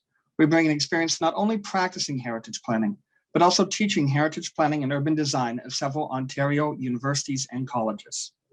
LHC's review of the management plan finds that the design of the proposed development is still not consistent with the PPS and not in conformance with the city's official plan. There are several heritage planning concerns, including 1, the assertion that the proposed development is consistent with the PPS section 171E and encourages a sense of place by providing a built form that contributes to the inherent heritage qualities of the heritage area and heritage corridor has not been proven. This development introduces a fundamentally different built form that alters the lot pattern in the stable residential area and introduces taller and longer buildings. The surrounding area has a distinct sense of place based upon the well-designed built form and lot pattern that dates to the turn of the 20th century. Without additional study to assess this development, it is unknown what both the immediate and long-term impacts on the area's heritage character and sense of place will be. The proposed project has not demonstrated consistency with PPS section 261, which requires significant built heritage resources and significant cultural heritage landscapes to be conserved. While the previous heritage inventory did not identify these properties as cultural heritage resources, what is important is that new research into the properties in the area now finds that they have the potential to meet the criteria of Ontario Regulation 906. They would be considered significant under the PPS. Further, this area consists of several identified overlapping cultural heritage landscapes. Based upon a preliminary analysis using the Ontario Heritage Toolkit, these areas would likely meet the criteria as heritage conservation districts, and thus would be considered significant under the PPS. Number 3, no archaeological assessment has been required for the project. However, these properties meet the provincial criteria for areas of archaeological potential according to the provincial standards and guidelines for consultant archaeologists. The archaeological potential of the proposed development site has been reviewed by Mr. Hugh Dexel with nearly 50 years experience in our office, who has determined that these properties are along a historic transportation corridor and require an archaeological assessment.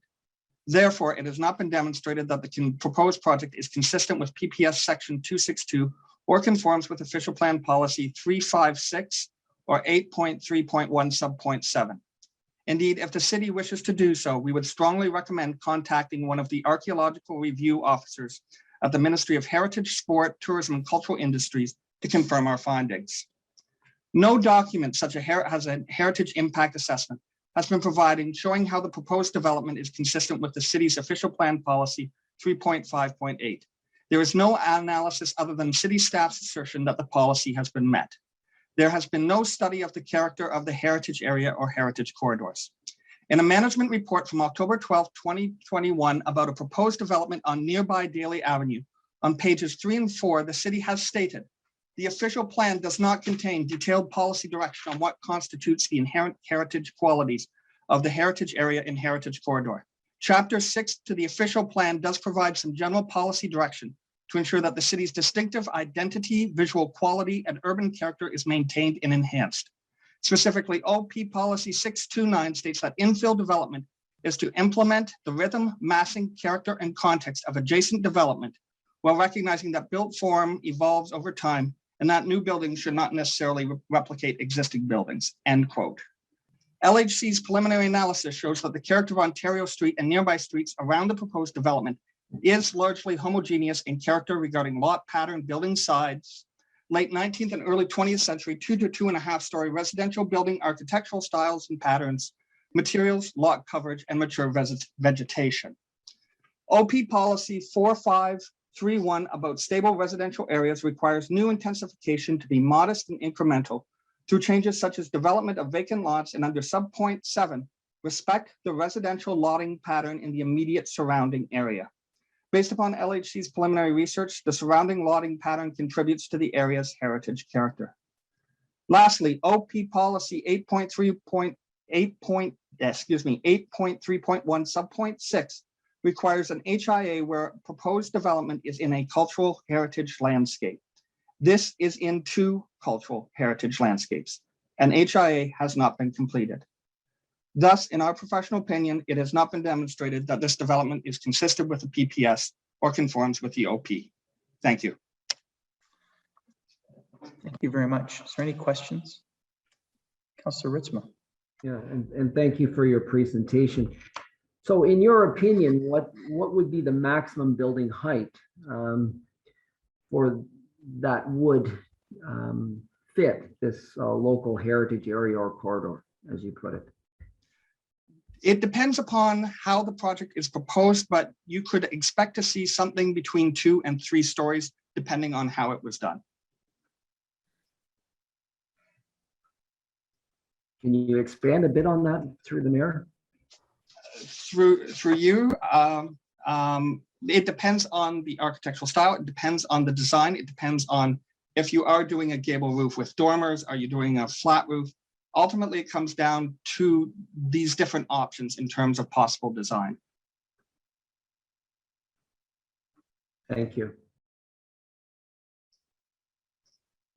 Any other questions?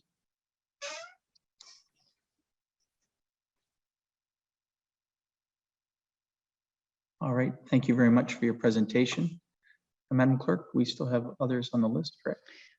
Through your worship, yes, we have Patrick O'Rourke on the line and we will proceed to connect him now. Thank you. Good afternoon. You can hear me? Yes, we can, Mr. O'Rourke. Great, thank you. You've had a long afternoon and I will be brief. You really heard 2 conflicting views on this proposal.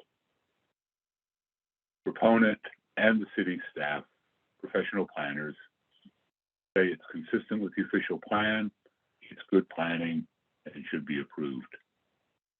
The residents, including Dr. Letourneau, who you just heard, a professional heritage planner, say it's not consistent with the official plan, it's not good planning, and should not be approved. What these opposing views illustrate, in my opinion and from my experience, is that professionals in any field can have different views about the application of statutory requirements, the Planning Act, the official plan. And in this case, that's what you have, opposing views. And in a case like this, it's not your job just to mechanically apply the tick box sort of approach that it's intensification, it's this, it's that. but rather I think you have to take a broader look and ask yourself, is this good for Stratford? And in that respect, the official plan is your plan. It's intended to provide guidance, to set out, I guess, a vision of the future of Stratford, provide guidance to developers, provide certainty to residents that what they may get. And in this case, professional opinions on that differ. It is your decision. I would simply ask you, leave aside what the experts tell you and argue about, and do not have a consensus, and ask yourself, do I think this development in this place at this time is good for Stratford? Vote accordingly. Thank you. Thank you, Mr. O'Rourke. Is there any questions from Mr. O'Rourke at this time? Okay, seeing none. We'll have our next speaker. Do we still have two more, I think? Through your worship, we still do not have Mike Sullivan or Jane Marie Mitchell on the line, and that would conclude our delegations at this time. Hey, I thought I saw Jane Marie on there, JM. Through your worship, we are unable to confirm whether that is in fact Miss Marie Mitchell. Okay. That is the case at this point. We can move on unless any member of council has anything else they'd like to add. This item is up for debate later in the Planning and Heritage Committee report, and then ultimately be a bylaw. All right, we'll go to the, what I'd like to do is actually, we're going to take a brief 5-minute recess so members of council can refresh for a minute, and then we'll resume the agenda at item 7.1. Thank you.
Madam Clerk, we'll just wait another 30 seconds, see if Councillor Anderson joins us again.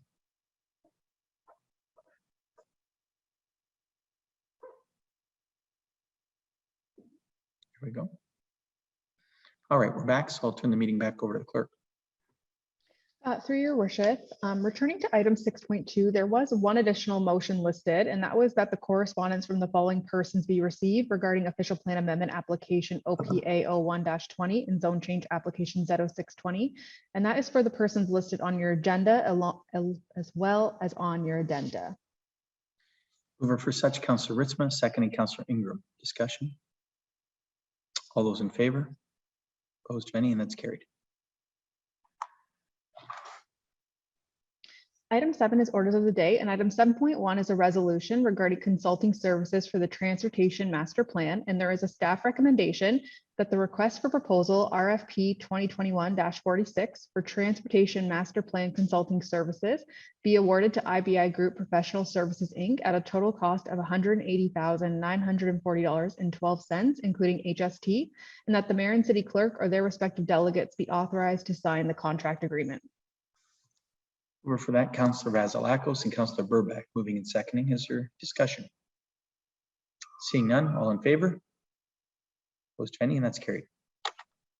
Item 7.2 is a resolution regarding the Connecting Links program for Ontario Street, and there is a staff recommendation that pre-budget approval is authorized for Ontario Street resurfacing from Gordon Street to 420 meters east of C.H. Meyer Boulevard to be constructed in 2022 at an estimated cost of $1,500,000, and that the city submit an application to the Connecting Links program to obtain up to 90% of the eligible project costs for the Ontario Street resurfacing project, with the remainder of the project to be funded by the existing Storm Capital Reserve, and that the Director of Corporate Services be authorized to sign and submit the application on behalf of the municipal corporation.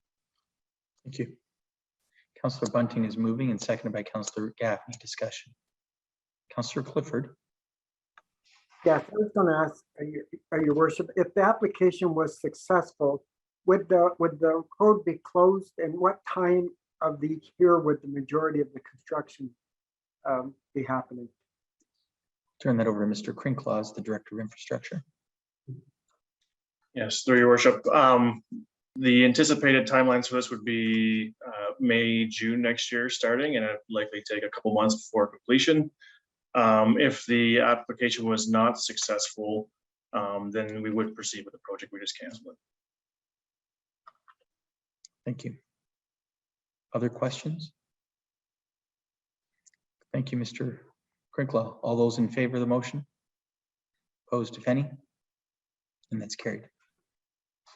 Item 7.3 is a resolution regarding the service delivery review, and there is a staff recommendation that the mayor, city clerk, and chief administrative officer or their respective delegates be authorized to execute the transfer payment agreement and other necessary documentation and reports with the Ontario Ministry of Municipal Affairs and Housing as required for the purpose of implementing the service delivery review, reduce the use of paper business case with funding from the Municipal Modernization Program Intake 2. Mover, Councillor Vasilakos, seconded by Councillor Burback. Discussion. Seeing none, all in favor? Opposed to any? That's carried. Item 7.4 is a resolution, and there is a staff recommendation that an exemption to section 8.2A of bylaw 5-2006 be granted to the Stratford Winterland BIA Committee to allow for an open burn from 4 p.m. to 9 p.m. on Friday, November 26th, and on Saturday, November 27th, and Sunday, November 28th, from 9 a.m. to 5 p.m. in Market Square. The delegation of authority bylaw 135-2017 as amended be further amended to delegate authority to the fire chief or the deputy fire chief to approve exemptions to the open burn bylaw for events subject to the event being held annually. The original request for exemption to the open burn bylaw being previously approved by Stratford City Council and subject to no concerns being identified by the fire chief or deputy fire chief. And that should concerns to an open burn bylaw exemption request from an event organizer be identified by the fire chief or deputy fire chief, the request shall be presented to Stratford City Council for consideration at a regular meeting. Thank you. Councillor Seven, moving. Seconder, Councillor Beatty. Discussion. Discussion. Seeing none, all in favor? Opposed to any? That's carried. Item 8 is business for which previous notice has been given and there's none scheduled. So we'll move to item 9, which is reports of the standing committees. And item 9.1 is the report of the Planning and Heritage Committee. And there are 3 items listed for consideration as follows. Item 9.1.1, planning report zone change application Z08-21 and draft plan of condominium and application 31 CDM 21-002. And that's for 100 Gordon Street. Item 9.1.2 is planning report zoning bylaw amendment application Z05-21 for 16 Blake Street. And item 9.1.3 is planning report official plan amendment application OPA 01-20 and zone change amendment Z06-20 for 370 to 396 Ontario Street. As the chair, I'm going to divide all 3 items out. I'm going to vacate the chair as it relates to item 9.1 as I declared a conflict. I'll turn it over to the Deputy Mayor, Councillor Ritzma, to take the chair at this time. Thank you. And through the worship, your worship, we're looking at a mover for 9.1.1 with regards to planning zone change application Z08-21 and draft plan of condominium application 31 CDM 21-002 and for the address of 100 Gordon Street. A mover for that, moved by Councillor Ingram and second by Councillor Clifford. Any discussion? Seeing none, I will call the question. All in favor? Opposed, if any, and that's unanimous. And let the minutes show that Mayor Matheson did not participate in this item.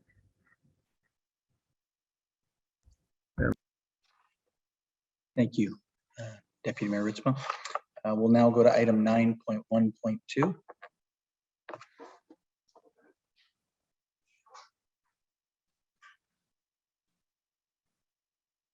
Councillor Gaffney. I'll move it. A seconder. Councillor Vasilakos, discussion. Seeing none, all in favor? Opposed, if any? That's carried.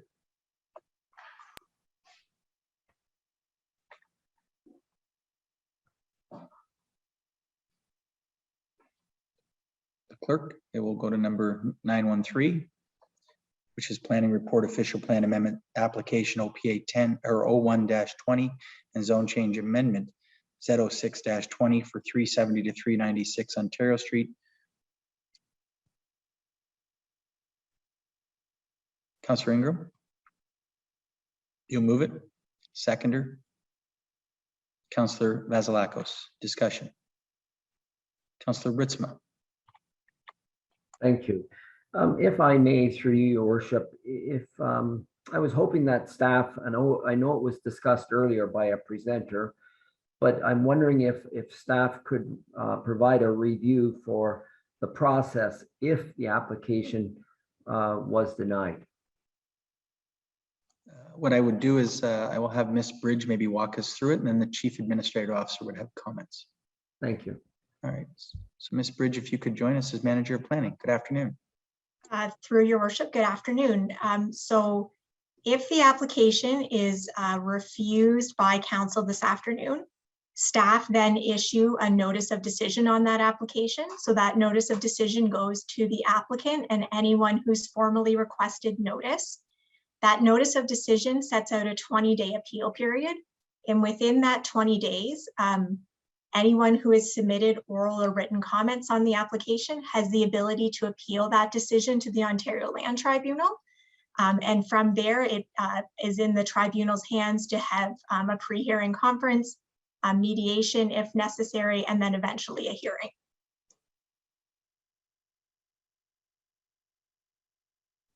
Thank you very much, Ms. Bridge. I'll turn it over to the CAO. She had a comment as well, and then I see Councillor Burbeck at her hand as well. So, Ms. Thompson. Yes, thank you, Your Worship. So I just wanted to provide a comment with respect to council and the decision that you have before you this afternoon. The planning report is before you, along with the committee recommendation from the October 25th committee meeting. The report recommends approval of the revised proposal, which is what is before council at this time. The planning report has considered the statutory and legislative requirements for this planning application and completed analysis of the provincial policy statement, city's official plan, comprehensive zoning bylaw, and the impact on the city of Stratford. And staff have provided to council their professional planning recommendation. After council's consideration of the planning report and recommendation, if council does not agree with the recommendation, it is council's prerogative to turn down this application as one of the options. The other options are to approve the application, make no decision and refer it back to planning, in which case it may be appealed by the applicant, or to refuse the application. Please note that all three options, as outlined here, are subject to appeal, and council is encouraged to deal with the matter today. Thank you, Ms. Thompson. I believe I have Councillor Vasilakos and Councillor Burback. Is there anyone else? And Councillor Henderson in that order. I had a point of clarification. If council were to refuse this application today, do we have to give reasons for doing so? I believe in the past we've been asked to give a rationale for doing so. Is that still required here?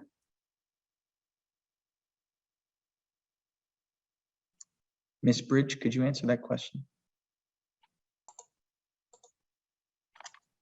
Through your worship, confirming that yes, that is correct. If council chooses to refuse the application, that will need to be accompanied with a statement about how that is consistent with the provincial policy statement, conforms with the city's official plan, and how the public input was considered. Thank you. All right, I had Councillor Burback and then Councillor Henderson. Councillor Burback. Thank you. I actually had a question or clarification about the possibility of mediation. I think one of the presenters implied that the city would be directing any mediation that happened. Is that correct? I'll turn that over to Ms. Thompson. Thank you. Through you, yes, it's my understanding that there was a mention of mediation and dispute resolution. The city is familiar with the mediation and dispute resolution techniques that are listed in the Planning Act. We have used these before. A recent example is 265 St. David Street. It does require, however, an appeal to be filed with the Ontario Land Tribunal, and it will involve the applicant as part of that process. The city does not have the ability to negotiate or resolve an application without the willingness of the applicant to be involved. Thank you for the clarification. All right, Councillor Henderson, I had your hand next. Just a minute, I'm trying to find it. So I had a couple questions. One of the first ones was, I don't remember reading this anywhere. If this is passed, will there be a fence built along the back and the west side? Ms. Bridge. Through your worship, to Councillor Henderson, yes. So the way the zoning bylaw amendment has been drafted is that it requires that there be a fence along any property line for a property that's zoned differently, so along the north and the west side, and it points it back to that standard requirement in the zoning bylaw. So yes, a fence would be required. Thank you. Will the golden bamboo be fumigated before demolition? Because I'm sure it's got lots of little friendly animals living in them. Is that part of our process? Through your worship, I'm not familiar with the city's demolition process. I don't know if the Director of Infrastructure who's on the line is familiar with what some of the steps are in that process and could comment further.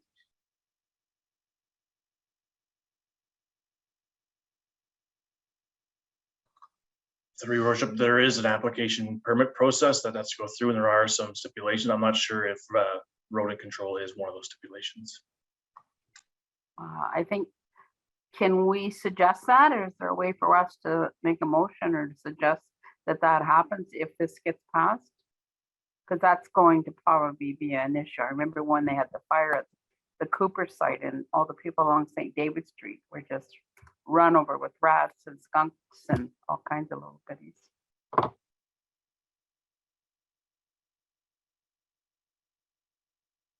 And I have more comments too. I just want to, is it possible for us to do anything about that at this point?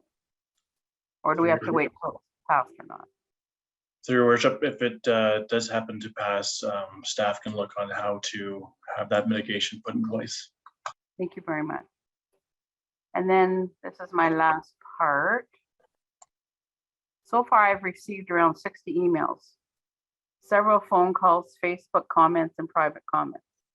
Total emails were around 98, as several sent more than one email. I believe I've answered all of them. Most were against the proposal, some were for it, and some wondered why there's a problem. Every resident in this city has the right to voice their opinion. And as a counselor, I listen to everyone. I also hear from residents that want more housing, and some would prefer it's closer to downtown, near a bus route, close to parks, etc. This area certainly fills those needs and has great neighbors too. When I saw the first drawing, I thought, wow, that looks just great. It took the whole block off, and with ups on one side and dominoes on the other side, I thought it just looked great, would fit right in there. Then I started hearing from the residents. So then I agreed with the rest of council that it would be sent back to come back with less building height. The second one looked pretty good too also, but it got sent back again. And now we have 2 buildings, less building height, but now we have steps and 4 end walls instead of 2, which is less environmentally friendly. It's not accessible from what I can see. Neither of these will be known until it comes to the site plan review. This development, I'm totally against the steps, as it needs to be built to include accessibility. And I sit on the accessibility site plan, so I'm looking forward to see what their plans are if this passes, as the current plan doesn't show us the back entrance, and we heard today that that hasn't been decided yet. Jody brought up about environmentally, and I would second that. I would ask that they use permeable pavement so that there is no water runoff. Install electric charging stations. Look at low impact development. Installing more environmental options like how to heat the building, energy efficient windows, solar panels, etc. We just heard they're looking at some of this during the site plan process, but not everything. I wonder if we turn this down and ask them to stay within the official plans, if these options would all be possible. No steps front or back to get into the units. The height would be lowered. There would be an elevator, and hopefully more environmentally friendly options to help our city reach their climate change goals. I welcome a new plan with an elevator, no steps, brick, etc. to fit into the Heritage Quarter neighborhood if this gets turned down. I did have one more question, and I'm just trying to remember what it was. Sorry. I'm sorry, I can't remember. I thought of it when I was typing these out, but that's my comments. Thank you, Councillor Henderson. Councillor Clifford. Thank you, Your Worship. I oppose this amendment to the official plan. I believe we have a stable residential area. I was on council when the original Heritage District was debated, and it was a fierce debate like that. We had owners downtown were saying that we're taking away their rights and it was going to destroy what we had. But actually, the heritage area has worked out extremely well. It's made Stratford very unique, and we've preserved buildings that we wouldn't have if we wouldn't have had a heritage area. We are talking about a heritage corridor here, and I think it should be protected. We've heard from the people in the area that it's part of their life. That's where they live. I believe what the case they have paid for that area is something we as councilors they should hear. And the other point I would like to make, other than the heritage area that we should preserve and respect the citizens in the area, I don't think the stacked townhouses are something that we want in a heritage corridor. So like what Councillor Henderson was talking, if we could go to mediation or do something that everyone would be not completely happy, but be reasonably happy. And I'm not running again for council, so it doesn't matter to me if people are against me or for me on this, but I really believe to make an amendment to official plan, I think it is precedent setting. I think we're going to hear a lot more applications, so I oppose the motion on the floor, Your Worship. Thank you, Councillor Clifford. I have Councillor Ingram, then Councillor Ritzma, then Councillor Vasilakos, and Councillor Henderson. Thank you. My question is either for the Director of Infrastructure or the Manager of Planning. And I have a question. Councillor Henderson just brought up the need for elevators in a building. And I believe you can have 4-story walk-up apartments currently under the building code. Is that correct?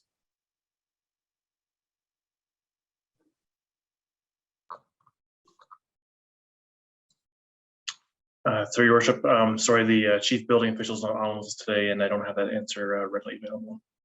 Okay, thank you. Ms. Bridge, I saw you appear. Did you have any information on that? Through your worship, nothing further to add. Thank you. All right. If Councillor Ingram, you're done, then I'll go to Councillor Ritzma, who had his hand up as well. Thank you, through the worship, and I'm going to echo most of what Councillor Henderson and Councillor Clifford just brought to the floor. First of all, and I don't do this very often, but I will on this occasion. I will indicate that I'm not supporting this this motion, this application for heritage reasons, accessibility, and the respect for the private homeowners that back onto this proposed development. And the last piece, and I've thought about this a lot over the last couple of weeks, with the denial of this application, I would look forward to hopefully some directed mediation so that we can have development in that area, but development that is more of a YIMBY instead of a NIMBY result, and more of a yes in my neighborhood. And I do believe that if it is denied, we are going to get some mediation and we will have successful development in this area that will please more individuals. Thank you. Thank you, Councillor Ritzma. Councillor Vasilakos, and then Councillor Henderson, and Councillor Seven. So I have a number of points to make. I've been taking some notes, so excuse me if it seems a little scattered because I didn't prepare necessarily. I am in support of the application. And I will say that I'm in support of it for some of the same reasons that people are opposed to it. And for one, we have actually declared a climate emergency, and we know the importance of farmland and greenbelt and existing green space, and the importance of carbon capture and also meeting our climate goals. A lot of cities, certainly, or countries in Europe have recognized the importance of compact growth, compact urban growth. And the idea that your urban boundary grows faster than your population is something that we have seen in Stratford. Our population isn't growing necessarily, but our urban footprint is growing dramatically. The amount of concrete, asphalt, building materials, servicing that needs to go out to farmland. When you consider the climate change impacts of that, and then the addition of housing units that then require car transportation to get to amenities. When you actually start to look at the picture, when you look at only the property itself and the building itself and the rehabilitating versus tearing down and building, then yes, and right. But we're having a different conversation here in terms of intensification within the built boundary of an urban center is really important for climate change mitigation, especially if it's done well. And usually when it's done well, what it means is you spread it out around the city so that you don't have any one development that then becomes overwhelming. You do things like you do it on transit, you do it on arterial roads, you do it close to amenities. When you add density, you increase active transportation, you increase transit use, and you decrease car use. And so we're looking for opportunities within the city, and our official plan anticipates looking for, I know that it seems strange. In my time on council, we've done lots of official plan amendments and zoning changes. So we do consider each property on its own merits. So going through some of the arguments, one of it is about Airbnb. We just passed a zoning bylaw that says that you have to be the principal homeowner to use it as an Airbnb, and that we're limited in how you can do it. So the idea that it's going to become a ghost hotel, we've dealt with through business licensing in our zoning. So that is not, I will add to also that heritage is perspective and it's deliberate, and we have had an expert come in and look at our heritage, our built heritage, and the building, the homes on here didn't get flagged. And I realized that having a heritage corridor, which doesn't have an actual heritage designation, makes it very difficult to make the argument for heritage in this particular case, when we're actually offsetting against the impacts of climate change and the need to not sprawl like they did in Mississauga, like they did in the GTA, sprawling out into farmland. So those are some of my reasons. I have done quite a bit of research on compact urban growth and the need and how it's done. I will add, I'm going to take a little personal note on some of the language that I'm hearing is a concern to me. I hear words like contagion and predatory and mutation. And just for the record, you can't have evolution without mutation, but I hear some of these words and they're loaded words. What we're talking about here is adding to residential density. And so the Toronto Star has done a number of really good articles on the need for density within the city. And something that struck me is you cannot ruin a neighborhood by adding neighbors. And so we have to start to sort of think about, we're talking about adding homes. And if we use language like contagion and predatory and mutation and things like that, I struggle with it. And the thing that I also struggle with is we are, and I was a little miffed earlier, I'll be honest, we're elected to serve the public interest, not our self-interest. And so if our self-interest is to be re-elected. So any councillor who today heard the lawyer basically tell us that there's an election coming, and any councillor who, and I don't think any councillor here would, anyone who actually votes based on getting reelected or self-interest should probably actually reflect on what their duty is. And I will add it that anyone who is using the threat of reelection when we're actually elected to serve the public interest should reconsider. And, you know, I just want the lawyer who commented that, you know, about, I just want to be very clear that the moment that somebody gets here and one of their main points is there's an election coming, it renders your opinion moot. And it becomes very problematic for me to have to actually do that, because that's not why I always said that I would be a one-term councillor if it meant that I actually wouldn't have to constantly be thinking about re-election when I was making my decisions. Thank you. Thank you, Councillor Vasilakos. Councillor Henderson and Councillor Seven. Yeah, sorry, I just thought of some other things. I just want to double check. The site plan review, this doesn't come back to council, right? Ms. Bridge or Ms. Thompson could speak to it. How some of these do actually come back to council, but what is the policy? Through your worship, so there is a delegation of approval bylaw for site plans. So site plan review is typically done at the staff level. There are some exceptions to that are listed in the delegation bylaw, and one of those would allow for site plan approval to be referred back to council where an application is particularly complex or complicated or controversial. Thank you, Ms. Bridge. Councillor Henderson, is there anything further you have? Yes, there is. Councillor Vasilakos brought up about the official plan requests, and I did reach out and found out that we've had 6 official plan requests lately, and we're dealing with 3 this year. So it's not uncommon that people have an official plan request, and we spend many hours reviewing what staff says and what the residents say, whether they're for or against it or just want more information. Each one of their opinions is very important.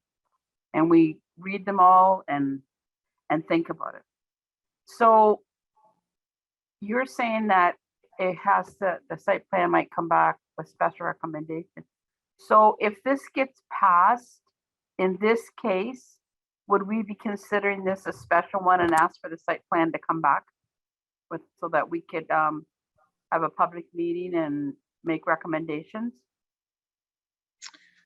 Ms. Bridger, Ms. Thompson can explain the process with regard to that. It would go through a committee, I believe, and then council, but I'll turn it over to Ms. Bridger, Ms. Thompson. Through your worship, so certainly council could pass a resolution requesting that this site plan come to council for approval. I would note that the Planning Act does not have a statutory requirement for a public meeting for a site plan, other than it would occur in open session of council. I just think it'd be kind of important with this case because we all know the residents that, especially that live in the area, are very interested in this. And if nothing else, if it gets passed, they'll want to know what that exactly is going on there. I think it at least give them a bit of peace of mind.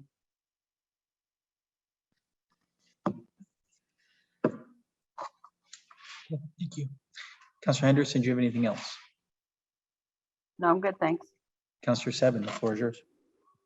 Thank you. I would again like to thank all the residents and everybody who took the time and all the energy that they put into their delegations. Thank you. I will request a recorded vote for this as well. I guess I certainly agree with Councillor Clifford and Councillor Ritzman's comments. I also oppose the development and the zone change, the official plan change. I don't know. I don't want to sort of overlap or repeat too much of what I've said before, but for me, there's typically two sides to, in public opinion, when there's something before council. And what's different for me in this case is, you know, and there have been very few, but the proponents and people who are for this development, they're not in favor of an official plan change to change the site to high density necessarily. This isn't about, you know, the proponents are for developing that space because, you know, the golden bamboo has been an eyesore for a long time, and you know, people are for development. This discussion, this decision is not about whether or not to develop. I think everybody would like to see that area you know, better maintained and in a better state than it is now. I don't think that's not what this decision is. For me, this decision is, you know, for me, am I okay with the zoning and the official plan that is in place now? Or do I want to see a higher development in a residential area? And so I don't. I think the official plan allows for enough density and intensification. Certainly regarding environmental pieces and urban sprawl, I think if that's the case, we need to balance. I think if we're okay with single detached dwellings on farmland, that we need to, you know, why are we pushing for higher density in existing residential when we be pushing more for it where there are no residential existing neighborhoods? Yeah, I think yeah, without repeating too much, I think that's all I have to say right now. But yeah, I don't support the changes. Thank you. Thank you. Any other member of council wish to speak at this time? Councilor Burback. Thank you. And yeah, I'd like to also thank everyone who's taken the time to give us ideas, opinions, thoughts on this development. And obviously for some people, it's much closer to home, literally, which makes it difficult. Change is always difficult. And there's definitely benefits and drawbacks to this development. When I look at it overall, There's two issues that I see. One is the environmental crisis and one is a housing crisis. And when I look at the type of building that's being proposed, typically a building that has more than 5 units tends to be 50% more energy efficient than a building with 4 or less units. So just by nature of what's being proposed here, there's going to be definite environmental benefits. I do understand about construction waste. However, if you are going to retrofit, especially those 3 buildings and especially the Golden Bamboo, there will be construction waste. So no matter how we develop this property or the property is developed, there will be construction waste. There will be an impact on the environment. So there's no way around it. But what is proposed does fit with an environmental perspective in both the building type and also the location, as Councillor Vasilakos has said. If it's walkable and bikeable and close to transit, these are the things that we really want. I have talked to a number of young people about this proposal because I do think that these type of units would appeal to young families, young professionals, and not necessarily families with small children, because not all families have children. But there's a lot of enthusiasm for this type of development amongst young people. I know in my own household, I have 3 young people, 2 of whom are off at university. They're getting professional degrees. Both of them have said they would not live in Stratford. Both of them have said they will never buy a car. And they want to live in an urban center. So when I see this type of development, I see something that might attract my children to come back to Stratford. This is the type of housing that they want. There were concerns amongst the people that I talked to that there would be additional environmental efforts made by this developer to put in charging stations and so on. So it's a very important aspect of attracting young people to Stratford. And I know that we had a long discussion, varied discussion during our election 3 years ago about how important it was to be having young people move back to Stratford or move here in order to support the community going forward. We want them, and we want them to feel welcome. I know I have a dentist who's a 30-something, and in that dental office, there are most of the professionals, I would say 90%, don't live in Stratford. And so I asked my dentist, why don't you live in Stratford? She said, I would love to, but I couldn't find anything that's suitable. So she drives in from outside of Stratford every day, which also is an environmental impact. So those are some of my thoughts going forward as far as environmental.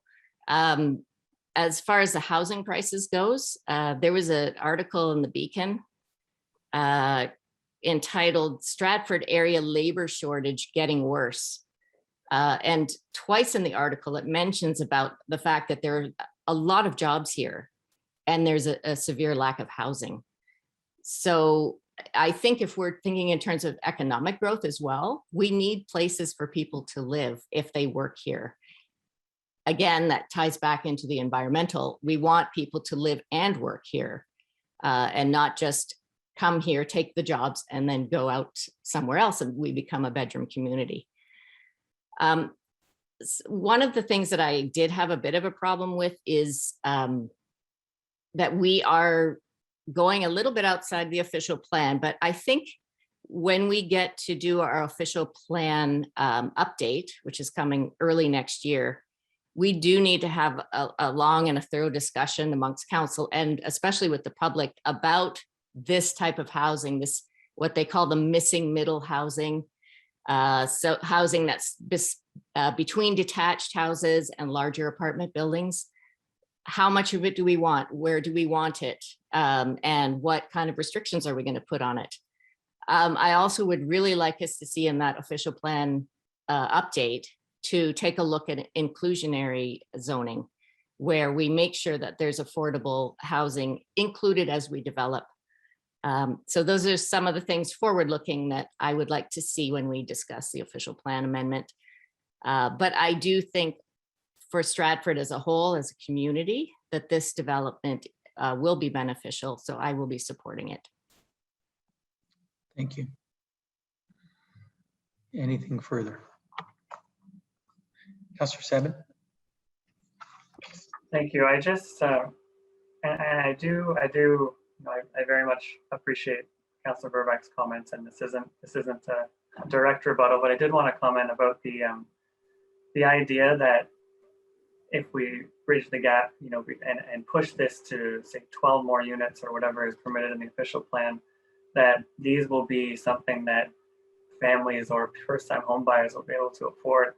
And I think I just, you know, anything that is new, whether it's a townhouse or a condominium or a detached home or a semi-detached home, is well beyond the affordability of anyone who's a first-time home buyer or you know, a typical kind of working family. It's so beyond the reach, and you know, we can't fix that by adding 12 more. If we, you know, I think, you know, something is going to have to either correct with the housing market, or some, you know, we need to add more, you know, affordable housing developments or something. But you know, anything that is new built, you know, it's not going to be, you know, I just can't even imagine the price that this will be, even if it was built to be a more affordable development. It's just my opinion, but I think, you know, if you go on to see what houses are listed for sale, it doesn't take long to realize that nothing is going to be affordable for the kinds of demographics that we're talking about being able to afford these units. So I just had to comment. Thank you, Councillor Seven. I believe Councillor Vasilakos, I saw your hand up. And then Councillor Burbank. Great, thank you. So this is a really good opportunity to talk about housing and the housing crisis, because we have a crisis in affordable housing, and it's very defined in terms of building affordable housing, which is you know, a percentage of someone's income, and then attainable housing and missing middle housing and just all housing. And so the reality is, in Ontario, I think there was one study that looked, and we are 100,000 units short over the last several years in terms of just building homes. And in the next decade, we're going to be hundreds of thousands of units short in terms of building houses. And so the city, I will say, like, people talk to me about affordable housing, the city has a strategy. We have affordable housing. We've done Britannia. We had a report from Invest Stratford that was very well done in terms of looking at attainable housing and how we build more affordable housing for the workforce using city-owned land. We've built environmental pieces into the two projects, the one proposed, the Britannia being one, and then the one that you know, proposed for supportive housing. So there is an overall strategy that is looking at all housing, but at no point should we forget that market housing is also part of what we don't have enough of. And so, and I would very much prefer that we intensify in a balanced way across and allow for some high density, but not super high density, as opposed to, I think what's happened, and I think, you know, in some places where you get really, really high density in one place and no density in another. And what that leads to is sort of an us and them kind of approach to housing, as opposed to having a mix of semis, townhouses, low-rise apartment buildings. When you have communities, and I've lived in a community like that has a real mix of housing types, that's also street oriented, close to amenities and walkable. Those are the kinds of things we should be looking to do when we do infill. And I think this does it. But then in the broader part of housing, we're adding housing within the built boundary of the city as part of a larger strategy of building all kinds of housing across the affordability spectrum. I think that's good planning on our part. Thank you, Councillor Burbank. Thank you. Yeah, I was going to mention some of the same things, especially about the mixed housing, having a mix of different types in a neighborhood. But I also failed to mention that I did reach out to a real estate agent, actually two of them, and had a bit of a discussion about the cost of these houses, as well as the effect on prices around. This person's opinion was that it would actually either enhance or be neutral to the properties around, because by nature, a development of this sort will increase property values. So, and the other thing that they had thought is that any additional mixed housing or housing mixed in a neighborhood will actually help mitigate the lack of housing. And they also thought that because it's on an arterial street, that would also naturally act as a cap to prices. So that there are some arguments to be made for the location being desirable, but also having some limitations to it, which would then put a limit on the price of those houses. All right, Councillor Clifford. Yeah, in the motion that we're going to be voting on, in number 4, it says the public was consulted during the application circulation, and comments that have been received in writing and or at the public meeting have been reviewed, considered, analyzed within the planning report. I would like to ask our staff, we heard a lot of speakers today. Do they have any response to any of the speakers? We've heard from Mr. Ritz, we've heard from heritage experts, we've heard from all these people. Like, I would like to hear from our staff a response to what we heard today, if that's possible, because all these people have taken the time to research. So I would just think it would be proper for our staff to have a response of what they heard today.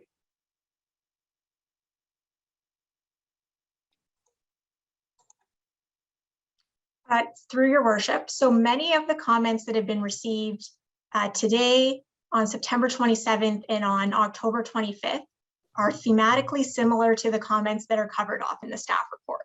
So we continue to hear comments about heritage and the heritage area. So overall, our official plan has a policy framework for infilling in the heritage area and heritage corridor. That policy framework does not preclude intensification. It instead requires that it enhance, maintain the heritage character of that corridor. So staff are of the opinion that the proposed elevations in the proposed building form with massing and rhythm of the roof line that mimics the roof line along the heritage corridor meets the intent of that policy. We've also heard today and at the other previous meetings about the need for an amendment to the official plan and to maintain the official plan. As outlined in the staff report, our City of Stratford official plan requires an amendment to it to implement a high density residential area designation. So the application that's before council is meeting the expectations that's set out in the official plan.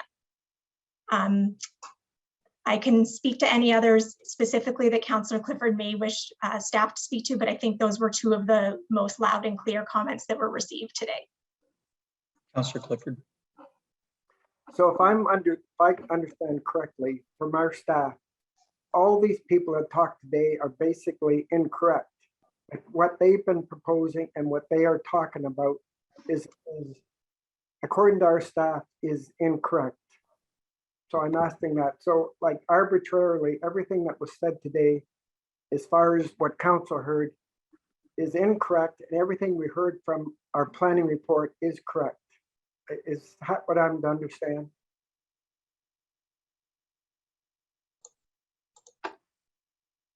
Through your worship, it may be helpful for staff if Councillor Clifford has an example of the type of comments he's asking staff to clarify.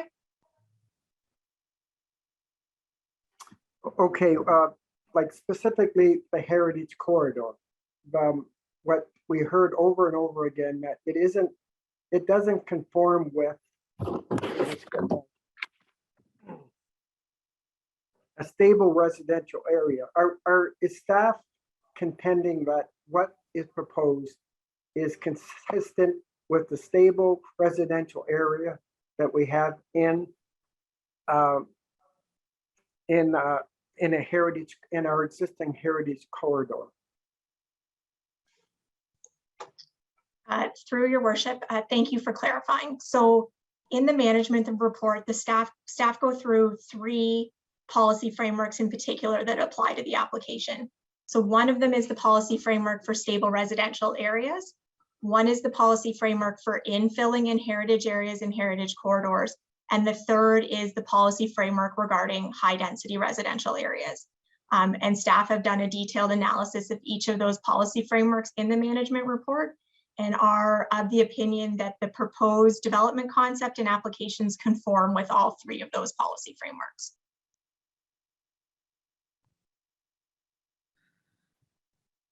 Councillor Vasilakos.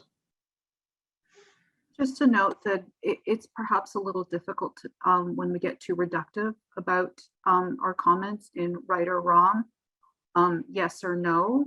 And remember that everybody is taking into account a large number of criteria that go into a professional opinion.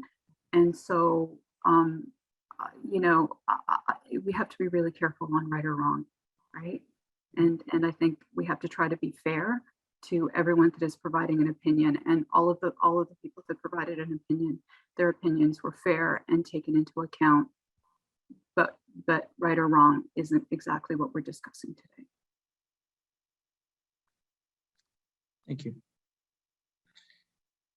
Ms. Bridge, if you could, I think we've heard a number of comments with regard to heritage neighborhood or heritage corridor versus heritage district, and then as it relates to heritage designation. Can you walk us through the, I guess, the legislative difference between them, and then of course the definition of each, so that we're sure that all the members of council are applying the discussion that's come forward from the residents in an appropriate manner? Through your worship, sure, I'd be happy to do that. So there's several different heritage terminologies that are used in Stratford. So the first I'll go through is a heritage conservation district. So we have a heritage conservation district in the city of Stratford. It encompasses largely the downtown core area. It's designated under Ontario's Heritage Act and has an associated set of guidelines that are to be adhered to when development is proposed within that area. We also have properties that are individually designated under the Heritage Act. So they're designated based on specific attributes, whether they be to do with the exterior or the interior or the history of that dwelling, or whether it's a certain architectural style. And again, any alterations to those properties designated under the Heritage Act are subject to a permit review process that involves our Heritage Advisory Committee. Our official plan also has a heritage area and heritage corridor designation in it. It differs from those 2 items that are under the purview of Ontario Heritage Act. And our official plan has a singular policy about heritage areas and heritage corridors.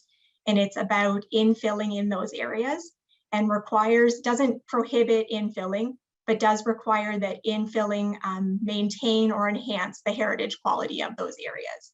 I think the fourth thing that I'll mention that hasn't really been discussed today is the city also has a non-designated heritage registry. And so this was developed using the expertise of the Heritage Resource Center at the University of Waterloo. When properties are listed on this registry, it means that council must be given notice if they're going to demolish them, and then we can make a decision about, or council can make a decision about whether to proceed designating them under the Heritage Act.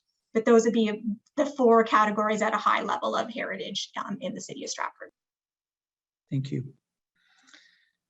Any other questions any member of council has, or any other statements?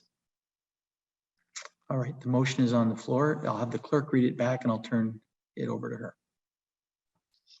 So through your worship, the motion that was moved by Councillor Ingram and seconded by Councillor Vasilakos is that application OP01-20 to redesignate 380, 388, 390, and 396 Ontario Street from residential area to a special high density residential area to permit a maximum height of 14.5 meters and a maximum density of 91 units per hectare.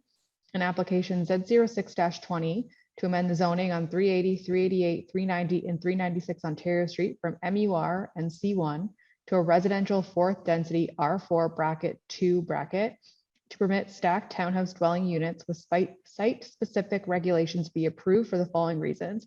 The request is consistent with the provincial policy statement. The request is in conformity with the goals, objectives, and policies of the official plan. The official plan amendment and zone change will provide for a development that is appropriate for the lands. The public was consulted during the application circulation, and comments that have been received in writing or at the public meeting have been reviewed, considered, and analyzed within the planning report. And that council pass a resolution that no further notice is required under section 34(17) of the Planning Act. And beginning with Councillor Seven. If I could, is there any question as to the motion that's been read back? So make sure everybody's clear on it. Okay, over to you. Beginning with Councillor Seven, please state whether you are in support or opposed to the motion. Councillor Seven. Opposed. Councillor Bunting. Support.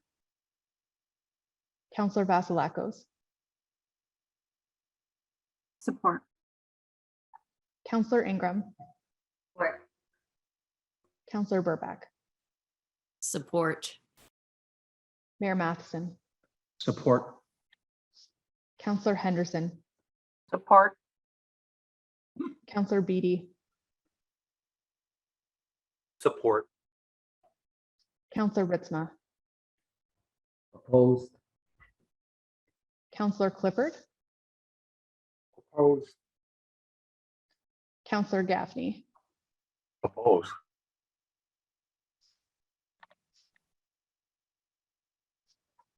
So through your worship, there are 7 in support, 4 opposed. There are no absent members and no declarations of pecuniary interest.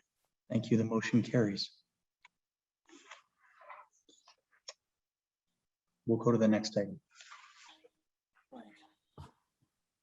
Dan, I have my hand. Oh, sorry, Councillor Henderson. Is this where I should make the motion that the site plan comes back to council for review? Yes, please. I'd like to make that motion. And Councillor Ingram will second that site plan approval be at the discretion of council. Anything further on that? If not, I'll call the question. All those in favor? Opposed, if any? And that carries. Thank you. Through your worship, item 9.2 is report of the Social Services Committee, and there's one item listed for consideration as follows, and that's item 9.2.1, Housing Focused Street Outreach Program. Moved by Councillor Henderson and seconded by Councillor Seven. Discussion? Seeing none, all in favor? Opposed, if any? That's carried. Item 10 is a notice of intent. There was none scheduled. So moving on to item 11, reading of the bylaws. There are 8 bylaws listed for consideration as follows. Item 11.1 is to amend the zoning bylaw 201-2000 to rezone lands known municipally as 380, 388, 390, and 396 Ontario Street. Item 11.2 is to adopt official plan amendment number 30. Item 11.3 is acceptance of proposal and undertaking of work for Transportation Master Plan Consulting Services. Item 11.4 is to amend zoning bylaw 201-2000 to rezone lands known municipally as 100 Gordon Street. Item 11.5 is amending zoning bylaw 201-2000 to rezone lands known municipally as 16 Blake Street. Item 11.6 is to amend bylaw 178-2018 to make appointments to the Stratford Public Library Board. Item 11.7 is to authorize the execution of transpayment agreement for municipal modernization program intake 2 funding. And item 11.8 is to amend bylaw 135-2017 to delegate authority to approve exemptions to the open air burning bylaw. These bylaws could be taken collectively with the exception of bylaw 11.4 due to a declaration of pecuniary interest subject to approval by council. I'm going to take the position as chair to separate 11.1 as well. So I would put forward for council to consider passing bylaw 11.2, 11.3, 11.5, 6, and 7, and 8 collectively, and then we could deal with those other 2 bylaws separately. Councillor Ritz would move that, and seconded by Councillor Seven. Discussion, Councillor Seven and Councillor Gaffney. All right, I was wondering if we could take 11.1 and 11.2 separately, please. Oh, yes. Thank you, Councillor Seven. That's great. Thank you. Thank you. Sorry to interrupt. If we could also have a recorded vote for those 2, that would be great. Yes, thank you. Councillor Gaffney, was that the similar question you had? It was, except for the recorded part. Okay, so what we'll deal with is bylaw 11.3, 5, 6, 7, and 8 collectively. It has been moved and seconded that those bylaws be taken collectively upon unanimous approval. All those in favor? Opposed, if any? And that's carried. So we'll go to first and second reading of bylaw 11.3, 5, 6, 7, and 8. Councillor Bunting will move first and second reading. Councillor Cliff will move second, first and second reading. Discussion. Seeing none, all in favor? Opposed, if any? And that's carried. We'll go to third and final reading, and it'll be moved by Councillor Gaffney and seconded by Councillor Henderson for bylaw 11.3, 5, 6, 7, and 8. Discussion. Seeing none, all those in favor? Opposed, if any? And that's carried. Deputy Mayor Ritzma, I'll ask you to call the question on bylaw 11.4, and then we'll deal with bylaw 11.2 after that. So I'll turn it over to you. Thank you, Your Worship. So a mover and a seconder for first and second reading of bylaw 11.4. Moved by Councillor Ingram, second by Councillor Seven. All in favor? Opposed, if any, and that's carried. And third and final, Councillor Bunting and Councillor Beatty. All in favor? And that's carried. Thank you. Back to you, Your Worship. Thank you, Councillor Ritzma. So we have bylaws 11.1 and 11.2. They can be taken collectively, or we could split them is the wish.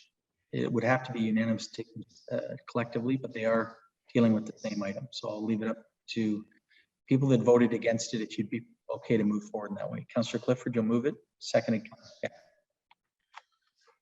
All those in favor? And opposed? So that's one opposed, so they will not be taken collectively. Sorry. Councillor Seven. Oh, sorry, I think I misunderstood the process there. So if they're not unanimous, would they have to be taken separately anyway? That's correct. Okay. Yep. Okay. Thank you. So we'll go to bylaw 11.1. Is there a mover and second? Councillor Ingram, Councillor Vasilakos. Discussion, Councillor Clifford. Thank you, Your Worship. I just got a question on what Councillor Henderson brought up. When it comes back when they have a request for unzoning, what authority does council have to make any changes? We've already approved, if we already approve it, and what are the ramifications if it comes back to council as far as the zoning application? If I could ask that, Your Worship. Ms. Bridge.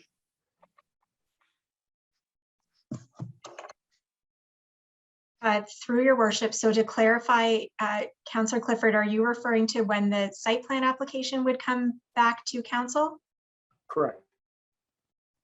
Thank you. So staff would make a recommendation to council on the site plan, and the site plan is usually evaluated in conformity with the zoning bylaw provisions, as well as there's a detailed engineering review done of the stormwater management, lot grading and drainage, site lighting, and all of those types of things. So that staff report on the site plan would contain all of the details of those items for council to make a decision on. Councillor Clifford.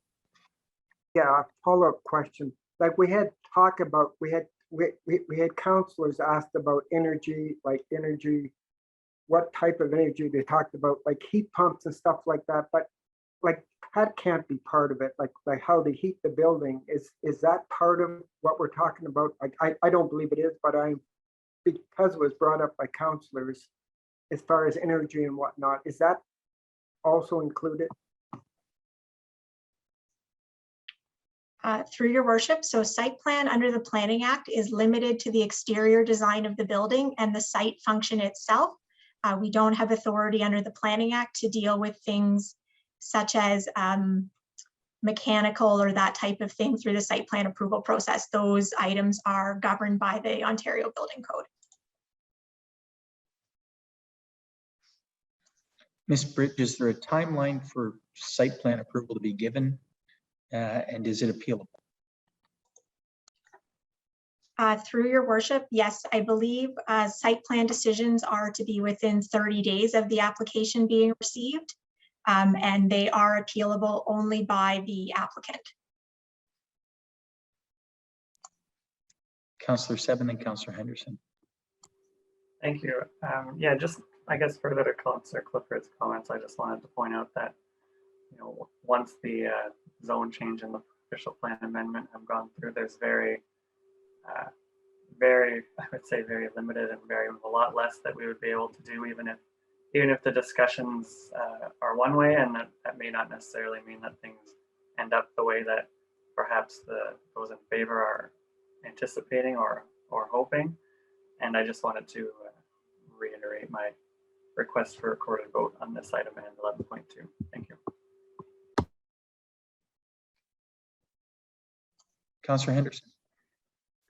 Yes, like Allison mentioned that we don't deal with the inside, but we do deal with things like the bike racks, accessibility, whether they have permeable pavement. Did I say the steps already, whether it's accessible or not, and charging stations? We would have input on that, would we not? Ms. Bridge. Through your worship, that is correct. Those are the types of items that we review during the site plan process. Councillor Clifford. If I could ask staff for a clarification of what Councillor Henderson asked. If their plan shows they have steps, can we tell them they can't have steps? It's a stacked townhouse. So I'd like a clarification on the answer we just got. There's, as far as accessibility, as far as if they have steps on the plan, can council say, no, it has to be accessible? Through your worship, so through the site plan process, we're not permitted to ask for accessibility items that are above and beyond the building code. That being said, we do circulate site plans to the city's accessibility advisory committee, and they provide a great deal of comments that we provide to the developer as information and encourage type comments that they can take into consideration to make the building more accessible.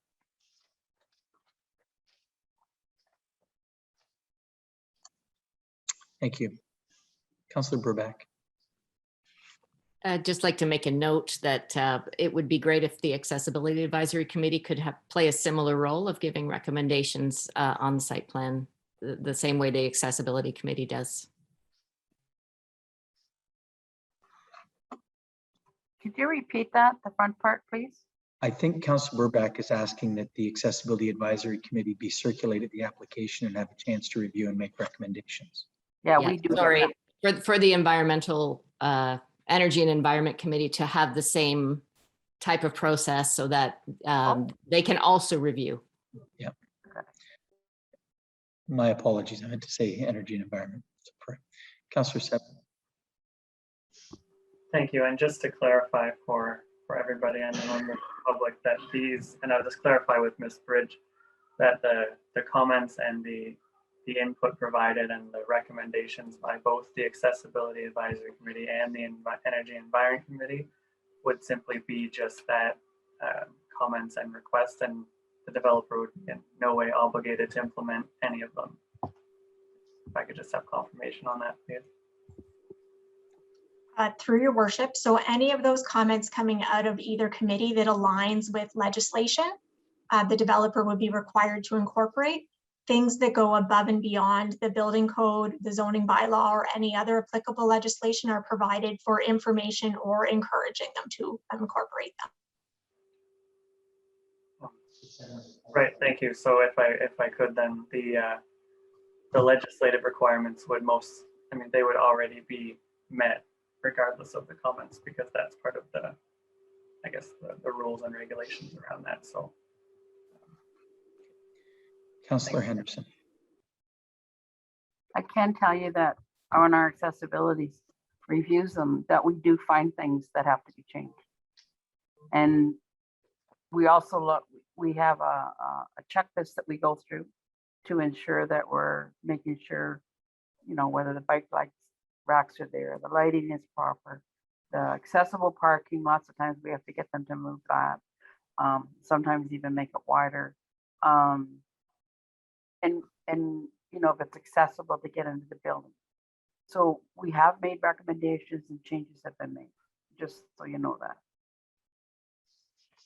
Okay. Anything further? Madam Clerk, I don't see anything further. I'll let you read back the motion. Through you, your worship, it's my understanding that the motion is to that bylaw 11.1 be given first and second reading. With respect to the recorded vote, beginning with Councillor Seven, please state whether you are in support or opposed. Councillor Seven. Opposed. Councillor Bunting. Support. Councillor Vasilakos. Support. Councillor Ingram. Support. Councillor Burback. Support. Mayor Matheson. Support. Councillor Henderson. Support. Councillor Beatty. Support. Councillor Ritzma. Opposed? Councillor Clifford. Opposed. Councillor Gaffney. Opposed.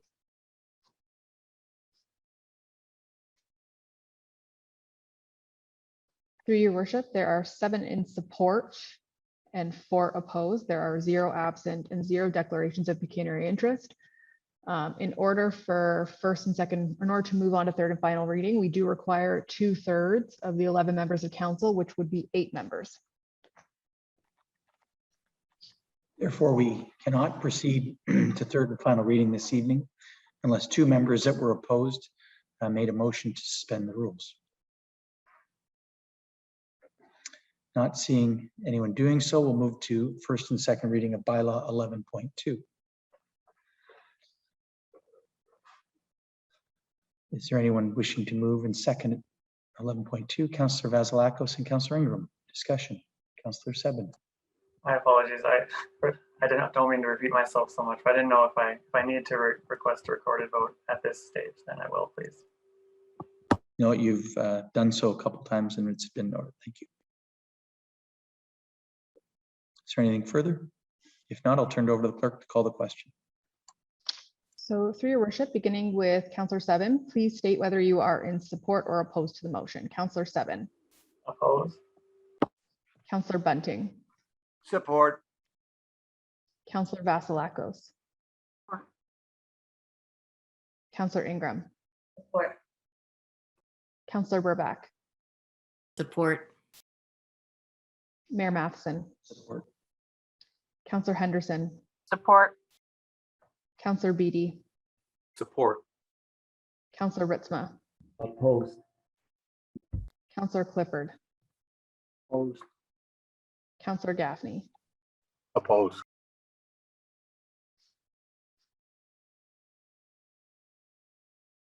So through your worship, there are 7 in support, 4 opposed. Again, as we require 8 members to account for the 2/3, this motion did not meet that.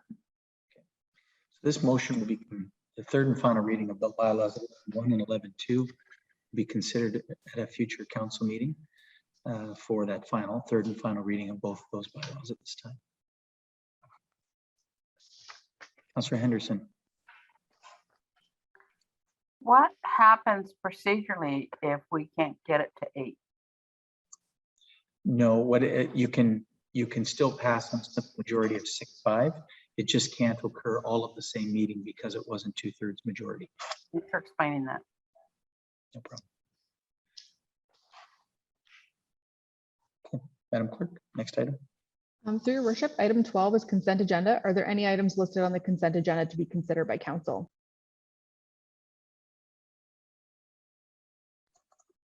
Seeing none, we'll go to new business.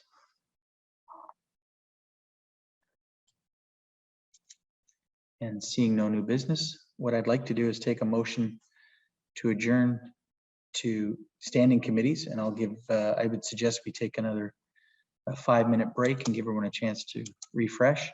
And we'll be back with infrastructure, transportation, and safety first, followed by finance and labor relations, and then the planning and heritage committee.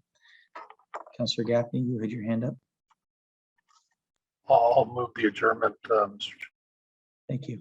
Seconded, Councillor Bunting. All those in favor? And that's carried, and we'll see you shortly.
How you feeling, Bonnie?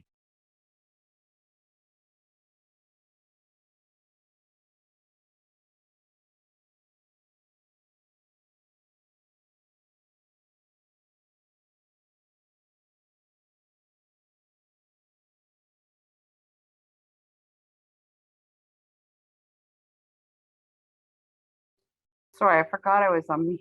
I'm feeling better. I was feeling pretty rough at the beginning, but I feel better now. I'm just gonna get a drink. I'll be right back.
We'll give everyone one more minute and then start with the Infrastructure, Transportation and Safety Committee.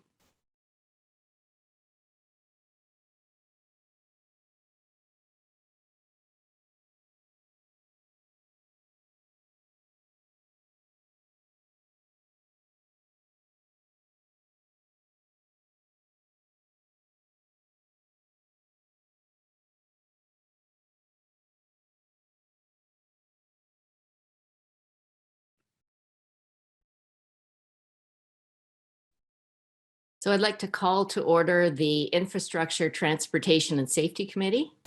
Are there any disclosures of pecuniary interest or the general nature thereof? Seeing none, item 3 is subcommittee minutes. They're for the information of council. Item 4 is delegations, and we don't have any tonight. Item 5 is the report of the manager of recreation and marketing. And 5.1 is a request for exemption from the noise control bylaw for the 2021 lights on Stratford. And we do have a staff recommendation there. Councillor Bunting, you moving the staff recommendation? And Councillor Vasilako seconding. Any discussion?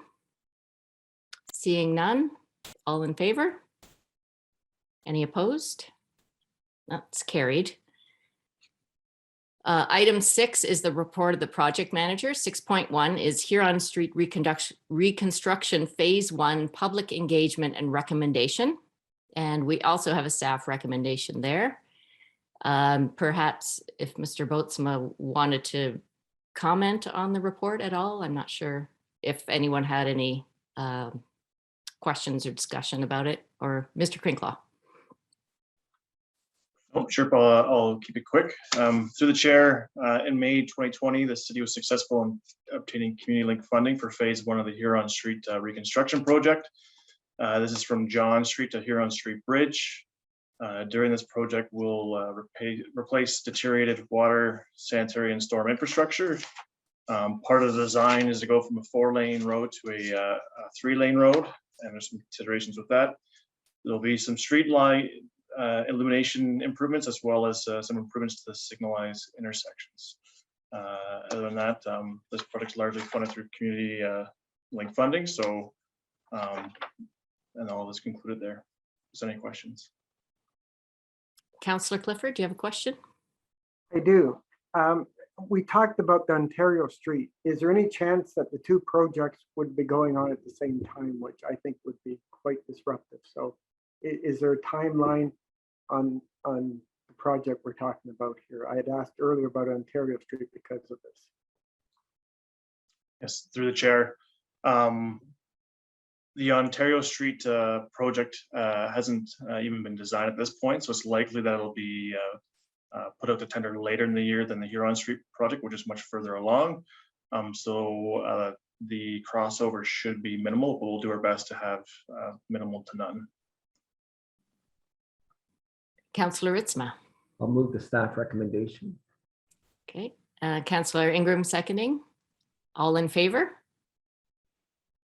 And that carries. Oh, 1 opposed, sorry. Okay, item 7 is the report of the Director of Infrastructure and Development Services. And we did have a delegation from Ron Dotson from Cycle Stratford, which was very informative. They brought a lot of information to the subcommittee. We do have a subcommittee recommendation that staff look into the condition of the Erie Street multiple use trail and advise what is required to bring it up to current standards. Councillor Gaffney, are you moving that? Okay, thank you. Do you have a seconder for that recommendation? Councillor Ingram? Councillor Henderson? We had a road condition report that was done a couple of years ago. I can't remember the date, sorry. I think it was 2019, but is that going to be compared by staff to see if maybe since that report was done, some of these roads have deteriorated more, or does it pretty well match what was already done in the road report? Mr. Crinklaw? Through the chair, if I may, are you looking to see if the assessment done by Cycle Stratford was similar to what was produced in the. Okay, so the chair, the conditions of roads for the Stratford in general are range from, for the most part, poor to fair. So, and the document provided by Cycle Stratford shows many spots deteriorating throughout the city. So the two reports definitely do align. The city staff recommend prioritizing our collector and arterial roads, and that's where you see most of our infrastructure money being spent.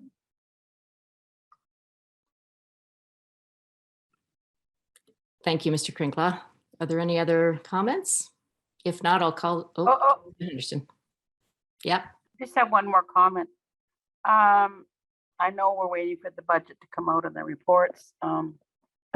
I'm wondering if it's going to be a possibility that we can be adding more money so that not only will the arterial and collector roads be done, but some of the streets that are in really poor condition could also be done.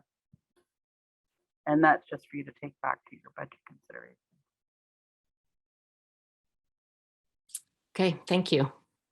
Now I'd like to call the question. All in favor? Any opposed? And that carries. Thank you. Item 8 is for the information of committee. And item 9 is adjournment. So can I have a motion for that? Councillor Gaffney? Oh, no, I have my hand up for another. Okay, sorry. Did I skip over something? Sorry, I was scrolling a little too far. As the chair of finance, I just want to make sure that things are getting done in the proper order here. Bonnie, I think, just gave a suggestion to one of the directors on the possibility of spending money on something, or and I agree with where you're going, Bonnie, but should it be in the form of a motion for what Bonnie was saying? Well, I think it's hard for me to say right now if I want to put it into a motion until I actually see the budget.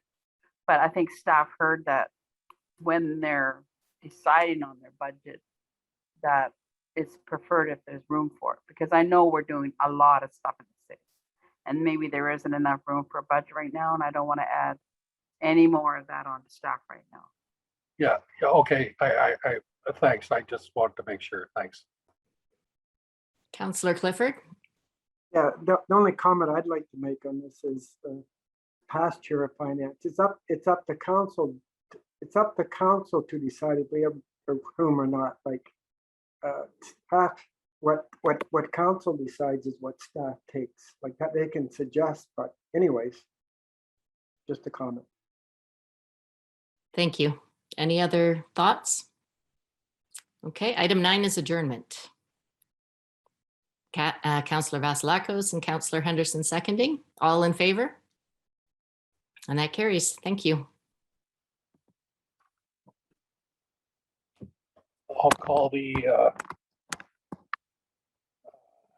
Finance and Labor Relations Committee meeting to order. Item 2, disclosure of pecuniary interest in the general nature thereof.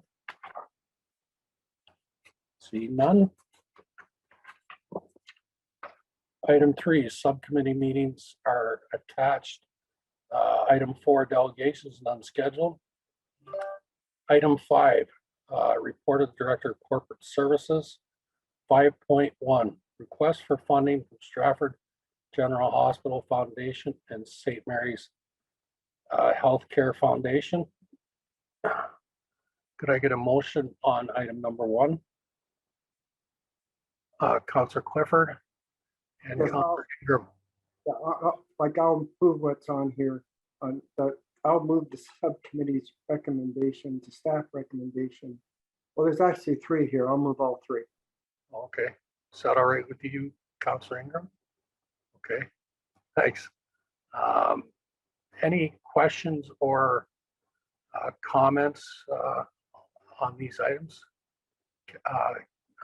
Councillor Vasilakos? Sorry. I would like in that resolution one where it says that we supported in principle with payments to commence following completion of the city's commitment to the Stratford Rotary Hospice. I'd also like that staff reach out to Perth County and St. Mary's to come up with, I know it wasn't a matching program, but a per capita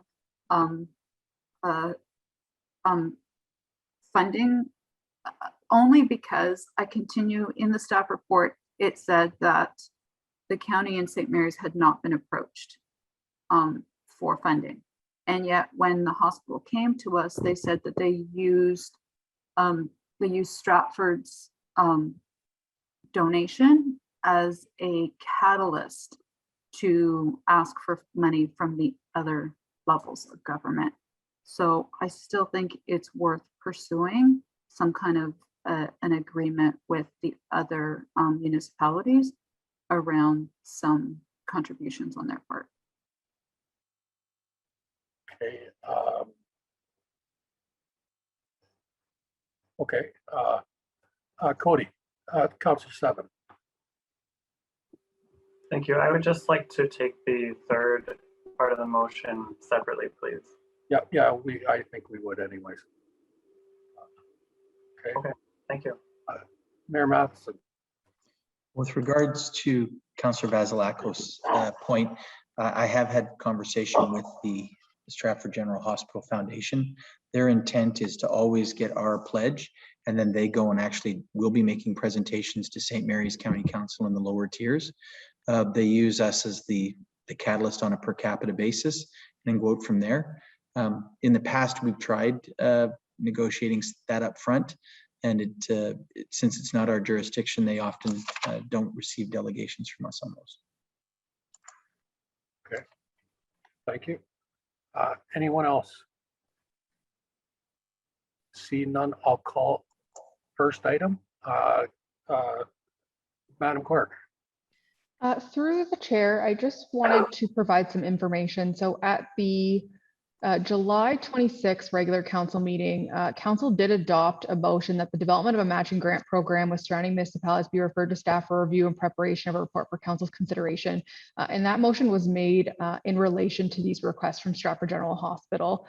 So I'm not sure at this time that it's required to be included, as it's already been referred to staff for information. I would look to the acting director. Carmen. Thank you, Councillor Gaffney. So I did reach out to both the county and St. Mary's regarding this matching grant, and they're really, again, it was the finance professionals that I was speaking with, and there wasn't a whole lot of receptiveness to entering into an agreement with the three of us without them having had been asked by the hospital. So I did park it. It's not still on my plate for a follow-up, but I couldn't really move it forward without them having anything in front of them to come up with that. So they're sort of operating on the premise that they'll wait till they're asked before they determine whether or not they're willing to or able to participate in a funding contribution. Okay, so thank you. So it's in the foundation's court now, I guess, for them to make an approach to the other municipalities. Okay, if there's nothing else, I'll call the question. All those in favor? Opposed, if any? That's carried. That the correspondence from St. Mary's Healthcare Foundation dated October 28th be received for information. Any questions? No questions? It's been moved and seconded. So all those in favor? Opposed, if any? Carried. And item number 3, that are the request from St. Mary's Healthcare Foundation for funding in the amount of $54,000 towards their patient room renewal project at the St. Mary's Memorial Hospital be filed. Any questions on that? Nothing. I will call that question then. Oh, Councillor 7. My apologies. I forgot that it was already moved in second. So I do want to speak against this. I do think that we should be I'd like to see us support their request and for the $54,000 for the patient room renewal project.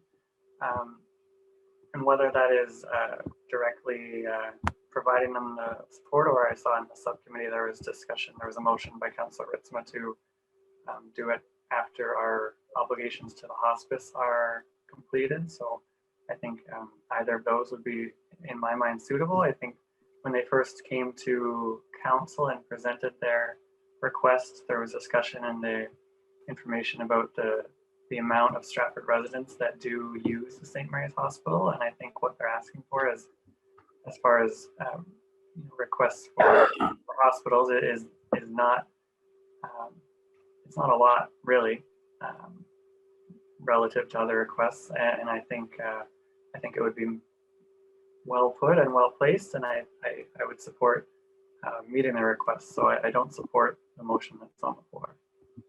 Thank you. Councilor Vasilakos.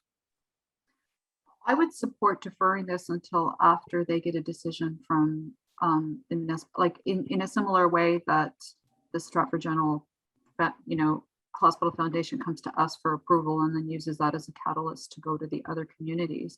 I think it is fair to not make a decision on this until we see the home community, what commitment they're making to it, and then reassessing it on that basis. So I would be interested in considering not filing it, but sort of deferring it until after they get a decision from other municipalities that they've approached. Okay, if I could look to the clerk, if that's fine, doing a deferral motion. Through the chair, yes, a motion to defer the matter can be made. I would just request clarification on the time period and the expectation for when this matter will be brought back. Okay. Councilor Vasilakos. So I'd like to make a deferral motion, and it would be deferred until after the foundation has received feedback or a decision from, I guess it would be St. Mary's in this particular case. And maybe the county. Councilor Ritzma, are you seconding that motion? Okay, Yes, I am. I think there's no discussion on a deferral motion, so I will go. Through the chair, just to clarify, the motion to defer is open to debate, but it's limited to the advisability of the postponement. Okay. Anyone have any comments on that? See none, I'll call the question on the, Councilor Clifford. Yeah, I was just saying, and it was brought up, but I didn't quite get it. Like, how about the townships? Like, we've got the townships and the county. So if we're going to have a discussion, it has to be a wholesome discussion with the counties that are surrounding us. I mean, the county and the townships that are surrounding us. And I'm just wondering if well, I would think at the very least it'd be the county and St. Mary's, because that's the shared municipality system we have set up now, at the very least. But Councilor Vasilakos. I sort of made it more just St. Mary's specifically, because that's like in the same way that it's the Stratford General Hospital Foundation comes to us, we make a donation and then they use that as a catalyst to go out to the county and St. Mary's and the other municipalities. I think it would be fair to do something similar in that it gets very, very complicated if you add every single lower tier and upper tier and everything else. But I think it is appropriate to see what the basically the home municipality in this case would be St. Mary's, the approach or how they've approached it. Yes, That's my idea on it. It's a little less complicated than making sure everyone's on board. Is that okay with you, Councilor Clifford? absolutely. I'm getting tired. I'll call the question. All those in favor? Opposed, if any? That's carried. Item 5.2 on Ontario Regulation 284/09 for 2021 budget.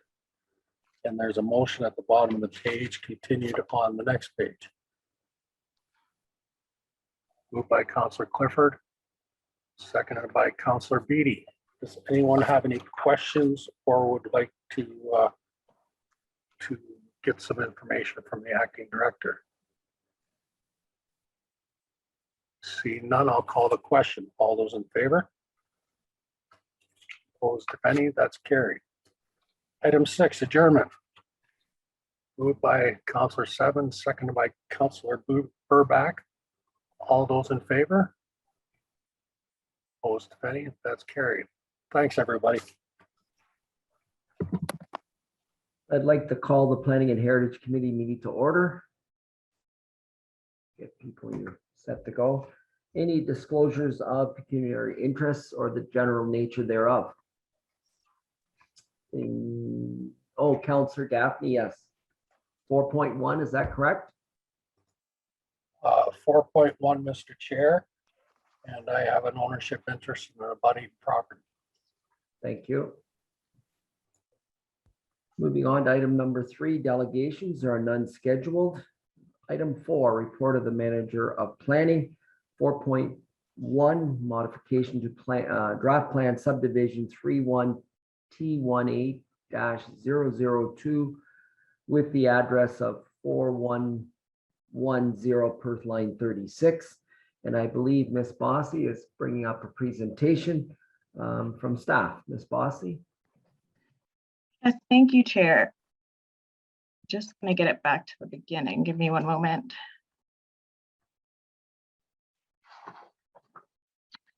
So through the chair, good evening. You have before you this evening a modification to plan of subdivision 31T18-002 at 4110 Perth line 36. Let me just see. Sorry, I'm just trying to get my presentation.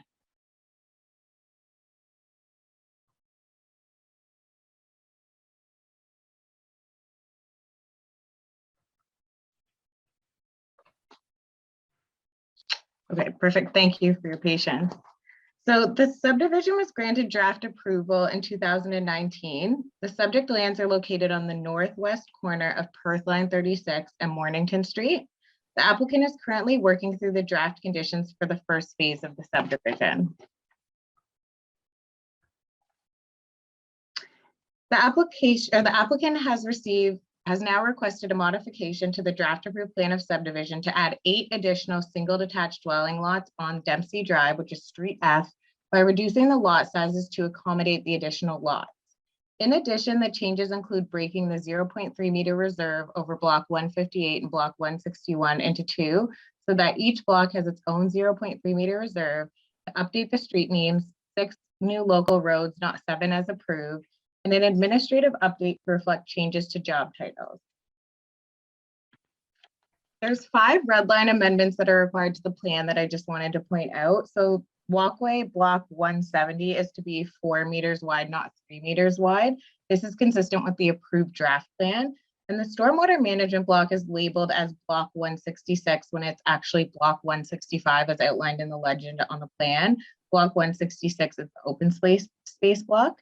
Street G was approved as Johnson Street, not Stafford Street, and Street A was approved as Elborn Boulevard, not Elbon Boulevard, and Street E was approved as Burnett Way, not Gregory Way. So the proposed modifications to the draft plan of subdivision are consistent with the provincial policy statement, conform with the city's official plan, and the lots will continue to comply with the in effect R1-4-42 zoning. In accordance with the Planning Act, as the modifications are minor in nature, no public meeting or notice is required, and staff are recommending approval to the requested modifications that will result in changes to 29 conditions. And the proposed changes, the proposed updated conditions are included within the report. So that can. If I could have a question. Go ahead, Mayor Matheson. Ms. Bossy, that site is the former Gaffney farm. And Mr. Gaffney had received a Bronze Star from the city for his many years of contribution. He's built probably 7 to 10 post-war factories in Stratford. The existing post office is involved with building the original Stratford Festival.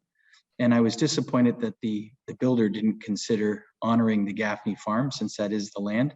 So I would like us to go back to them and suggest to them that they consider that name as part of the heritage of the site. I think as we bring on some of this land, we should recognize the people that actually had owned it prior and actually had been part of the city's fabric. Through the chair, I would be happy to approach the developer about having that as one of their road names.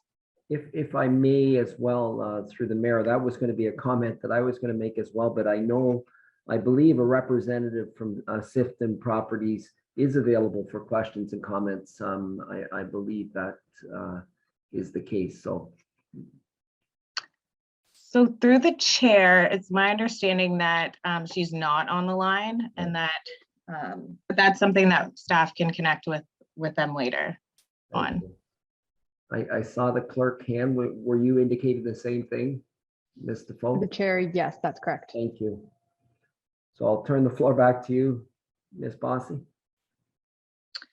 So that concluded my presentation. So if there's any additional questions, I would be happy to answer. I see Councillor Henderson and Councillor Seven. I know it's kind of probably late for this, but I was just wondering, Upper Thames presented us at Energy and Environment, and we saw an LID project that went on in Ingersoll, and I forget where the other one was, but anyway, it ended up that it saved the developer thousands of dollars, and they were actually able to build more homes on the land. So there was more use of the land. Are staff starting to look at that, like consider it for projects like this rather than having the big stormwater ponds? Is there any movement towards that? Ms. Bossy? Through the chair, I know there's been discussions on different lead energy and different options with that. Through this subdivision, it's my understanding that I don't believe that they're implementing any of those kind of lead energy changes. But that's something that when they're working through their engineering comments and the conditions of draft approval, that we'll be able to see more detailed, because right now they haven't applied for final approval. So they're still working on all the design of the engineering and working with Upper Thames on the adding the culvert and different things like that. Follow up, Councillor Henderson. Councillor Seven. Thank you. I just had a question about the north side. It seems to directly abut like industrial type use. I was just wondering if that's part of consideration, or if there's mitigating, or if there's some type of clause included in there for that. Through the chair, we, through the zoning, put a holding provision on the properties that abut that use. So they have to do, so the big concern with that property is noise. So prior to the holding provision being able to be removed, they have to do a noise study, and then they'll have to implement the recommendations of the noise study as part of the design for those properties prior to the removal of the holding provision. So that will come back to council for the removal of the holding provision before they're able to build. Great, thank you. Any further questions with regards to the presentation by staff? Seeing none, there is a motion, a staff recommendation that the condition of the draft approval of the plan of subdivision 31T18-002 be modified as follows. This draft approval applies to the plan subdivision of subdivision T131T-18002 submitted by Sifton Properties Limited, certified by Trevor McNeil, OLS, dated September the 28th, 2021, as redline amended. File number 31T18002. And it has shows a total of 161 single detached residential lots, 2 multi-development blocks, 1 road widening block, 1 park block, 1 full infill block, and 1 future single detached dwelling block, 2 walkway blocks, 1 stormwater management block. 8.3 meter reserve block, 2 open space blocks, all served by 6 new local roads. And there are a number of conditions there as well. A mover for that. That's moved by Councillor Ingram, second by Councillor Clifford. Any further discussion? Seeing none, all in favor. Councillor Clifford, I'm sorry. No, I was going to ask about what Karen Pathison brought up about the Paffney Street. Will that be included in that? Yes, and I believe Ms. Bossy is going to take that back, if I'm correct, Ms. Bossy. Through the chair, that is correct. Thank you. Thank you, Councillor Clifford. Any further comments or questions? Seeing none, all in favor? Opposed of any, and that's unanimous. Thank you. Moving to our next item, 4.2, planning report, zoning bylaw amendment application Z06-21 for the address of 215 Duro Street. And once again, I believe Ms. Bossy, you're going to make a staff presentation. Thank you, Chair. So through the chair tonight, we're considering a zoning bylaw amendment for 215 Duro Street. The purpose of this application is to amend the existing R2-1-7 zoning to add a bakery as a permitted use, reduce the parking rate and minimum size of a parking space, and to recognize the size of the existing lot and the location of the existing building and other site features. The public meeting for this application was held on August 16th, 2021. The subject lands are located on the southeast corner of Duro Street and Wells Street. The lands are currently being used as a 3-unit converted dwelling. The surrounding lands are single detached dwellings. This is a view of the lands taken on July 16, 2021. The picture on the left is the view from Duro Street and on the right from Wells Street. This is the concept plan that was submitted with the application. The applicants are proposing to convert one of the dwelling units into a bakery. The applicant is proposing to use the existing parking on the property and is proposing to build a privacy fence to screen the parking on the north side of the site off of Duro Street from the backyard amenity area for the residents. The subject lands are designated as a residential area in the official plan and are located within a heritage area. The residential area policies permit certain non-residential uses in residential areas, which are complementary to and or compatible with the neighborhood or which meet neighborhood needs and which do not individually or cumulatively undermine essential neighborhood qualities. The official plan permits convenience commercial uses within all designations through a zoning bylaw amendment, as long as it is consistent with the convenience commercial location and site design criteria. A convenience commercial use is defined as a commercial and or personal service use that serves the daily needs of residents, the traveling public, or employees within the immediate area. This may include a convenience store or a small restaurant. The current zone has a special provision that allows a 3-unit converted dwelling in addition to the permitted uses in the R2 zone, which include a range of other residential uses up to a maximum of 2 dwelling units. The applicant originally requested that the zone permit a bakery. Upon reviewing the application, staff are of the opinion that a bakery meets the definition of a takeout restaurant. Using the takeout restaurant definition will allow the site flexibility long-term if a subsequent owner or tenant takes over the space. It is recommended that a drive-through be prohibited on the site and that the takeout restaurant be limited to a maximum of 74 meters squared to limit the scale.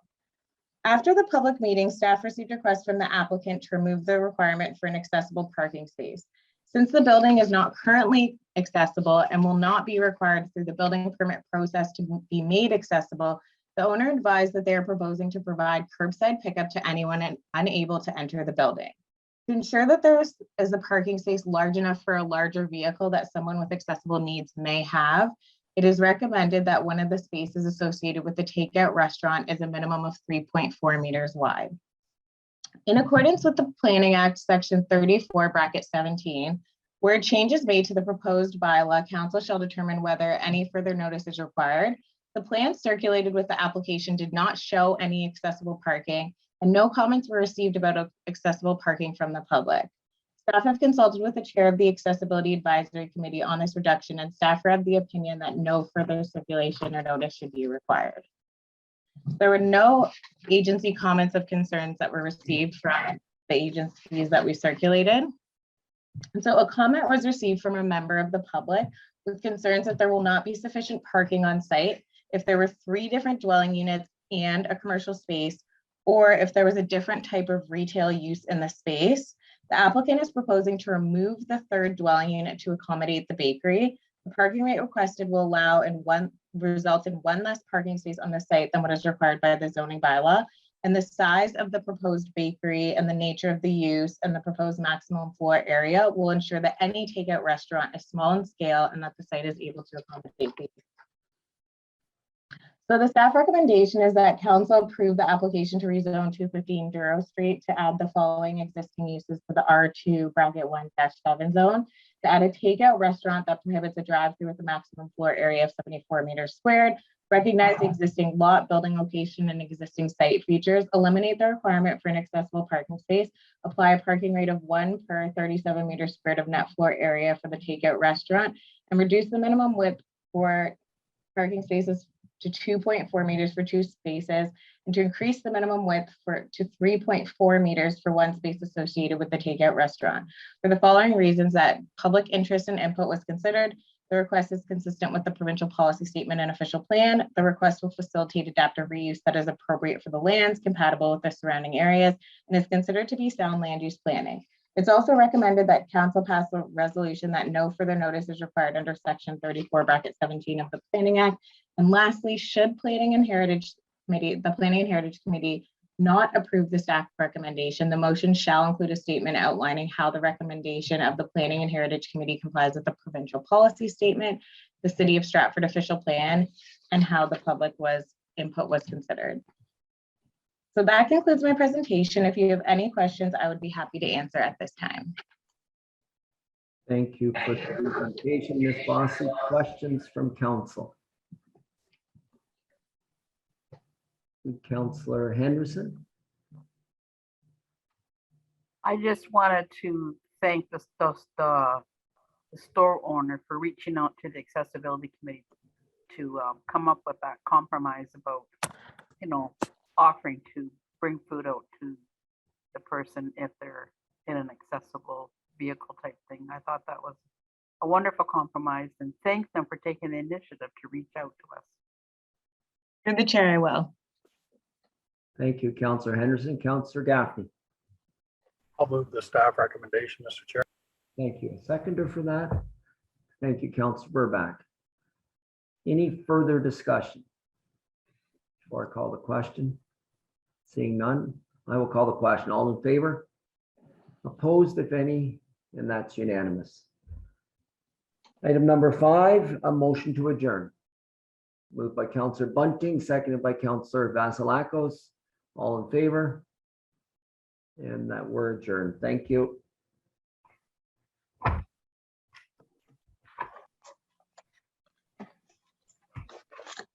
Thank you, Councillor Ritzma. I will reconvene the meeting. I'll turn it back over to the clerk. Through your worship, item 15.1 is declarations of pecuniary interest. Are there any declarations stated at the standing committees to be restated at the reconvened? Councillor Gaffney. Planning and Heritage item 4.1. I have a financial interest in abutting property. Thank you. Your worship, item 15.2 is reading of the bylaws, and there is one final bylaw listed for consideration, and that's bylaw 11.9, the confirmatory. It requires first and second reading and third and final reading. Councillor Henderson will move first and second, seconded by Councillor Burback for the confirmatory bylaw 11.9. Discussion? Can I make a comment before we vote? Yes. I apologize. I meant to bring this up under new business. I just want to thank staff for working so hard to make it that people are able to either use Zoom or phone now to come into the meetings. It was a welcome change to be able to see the faces, and I'd like to thank you for your work on that. Thank you, Councillor Henderson. Very well-deserved praise. So bylaw 11.9 is a confirmatory bylaw, and it's been moved and seconded. All those in favor? And that carries first and second reading. So third and final reading, Councillor Clifford and Councillor Ingram for bylaw 11.9, the confirmatory bylaw. All those in favor? Opposed, if any, and that's carried. And a motion to adjourn this afternoon's proceedings. Councillor Seven and Councillor Burback. All those in favor? Opposed, if any, and that's carried. Thank you.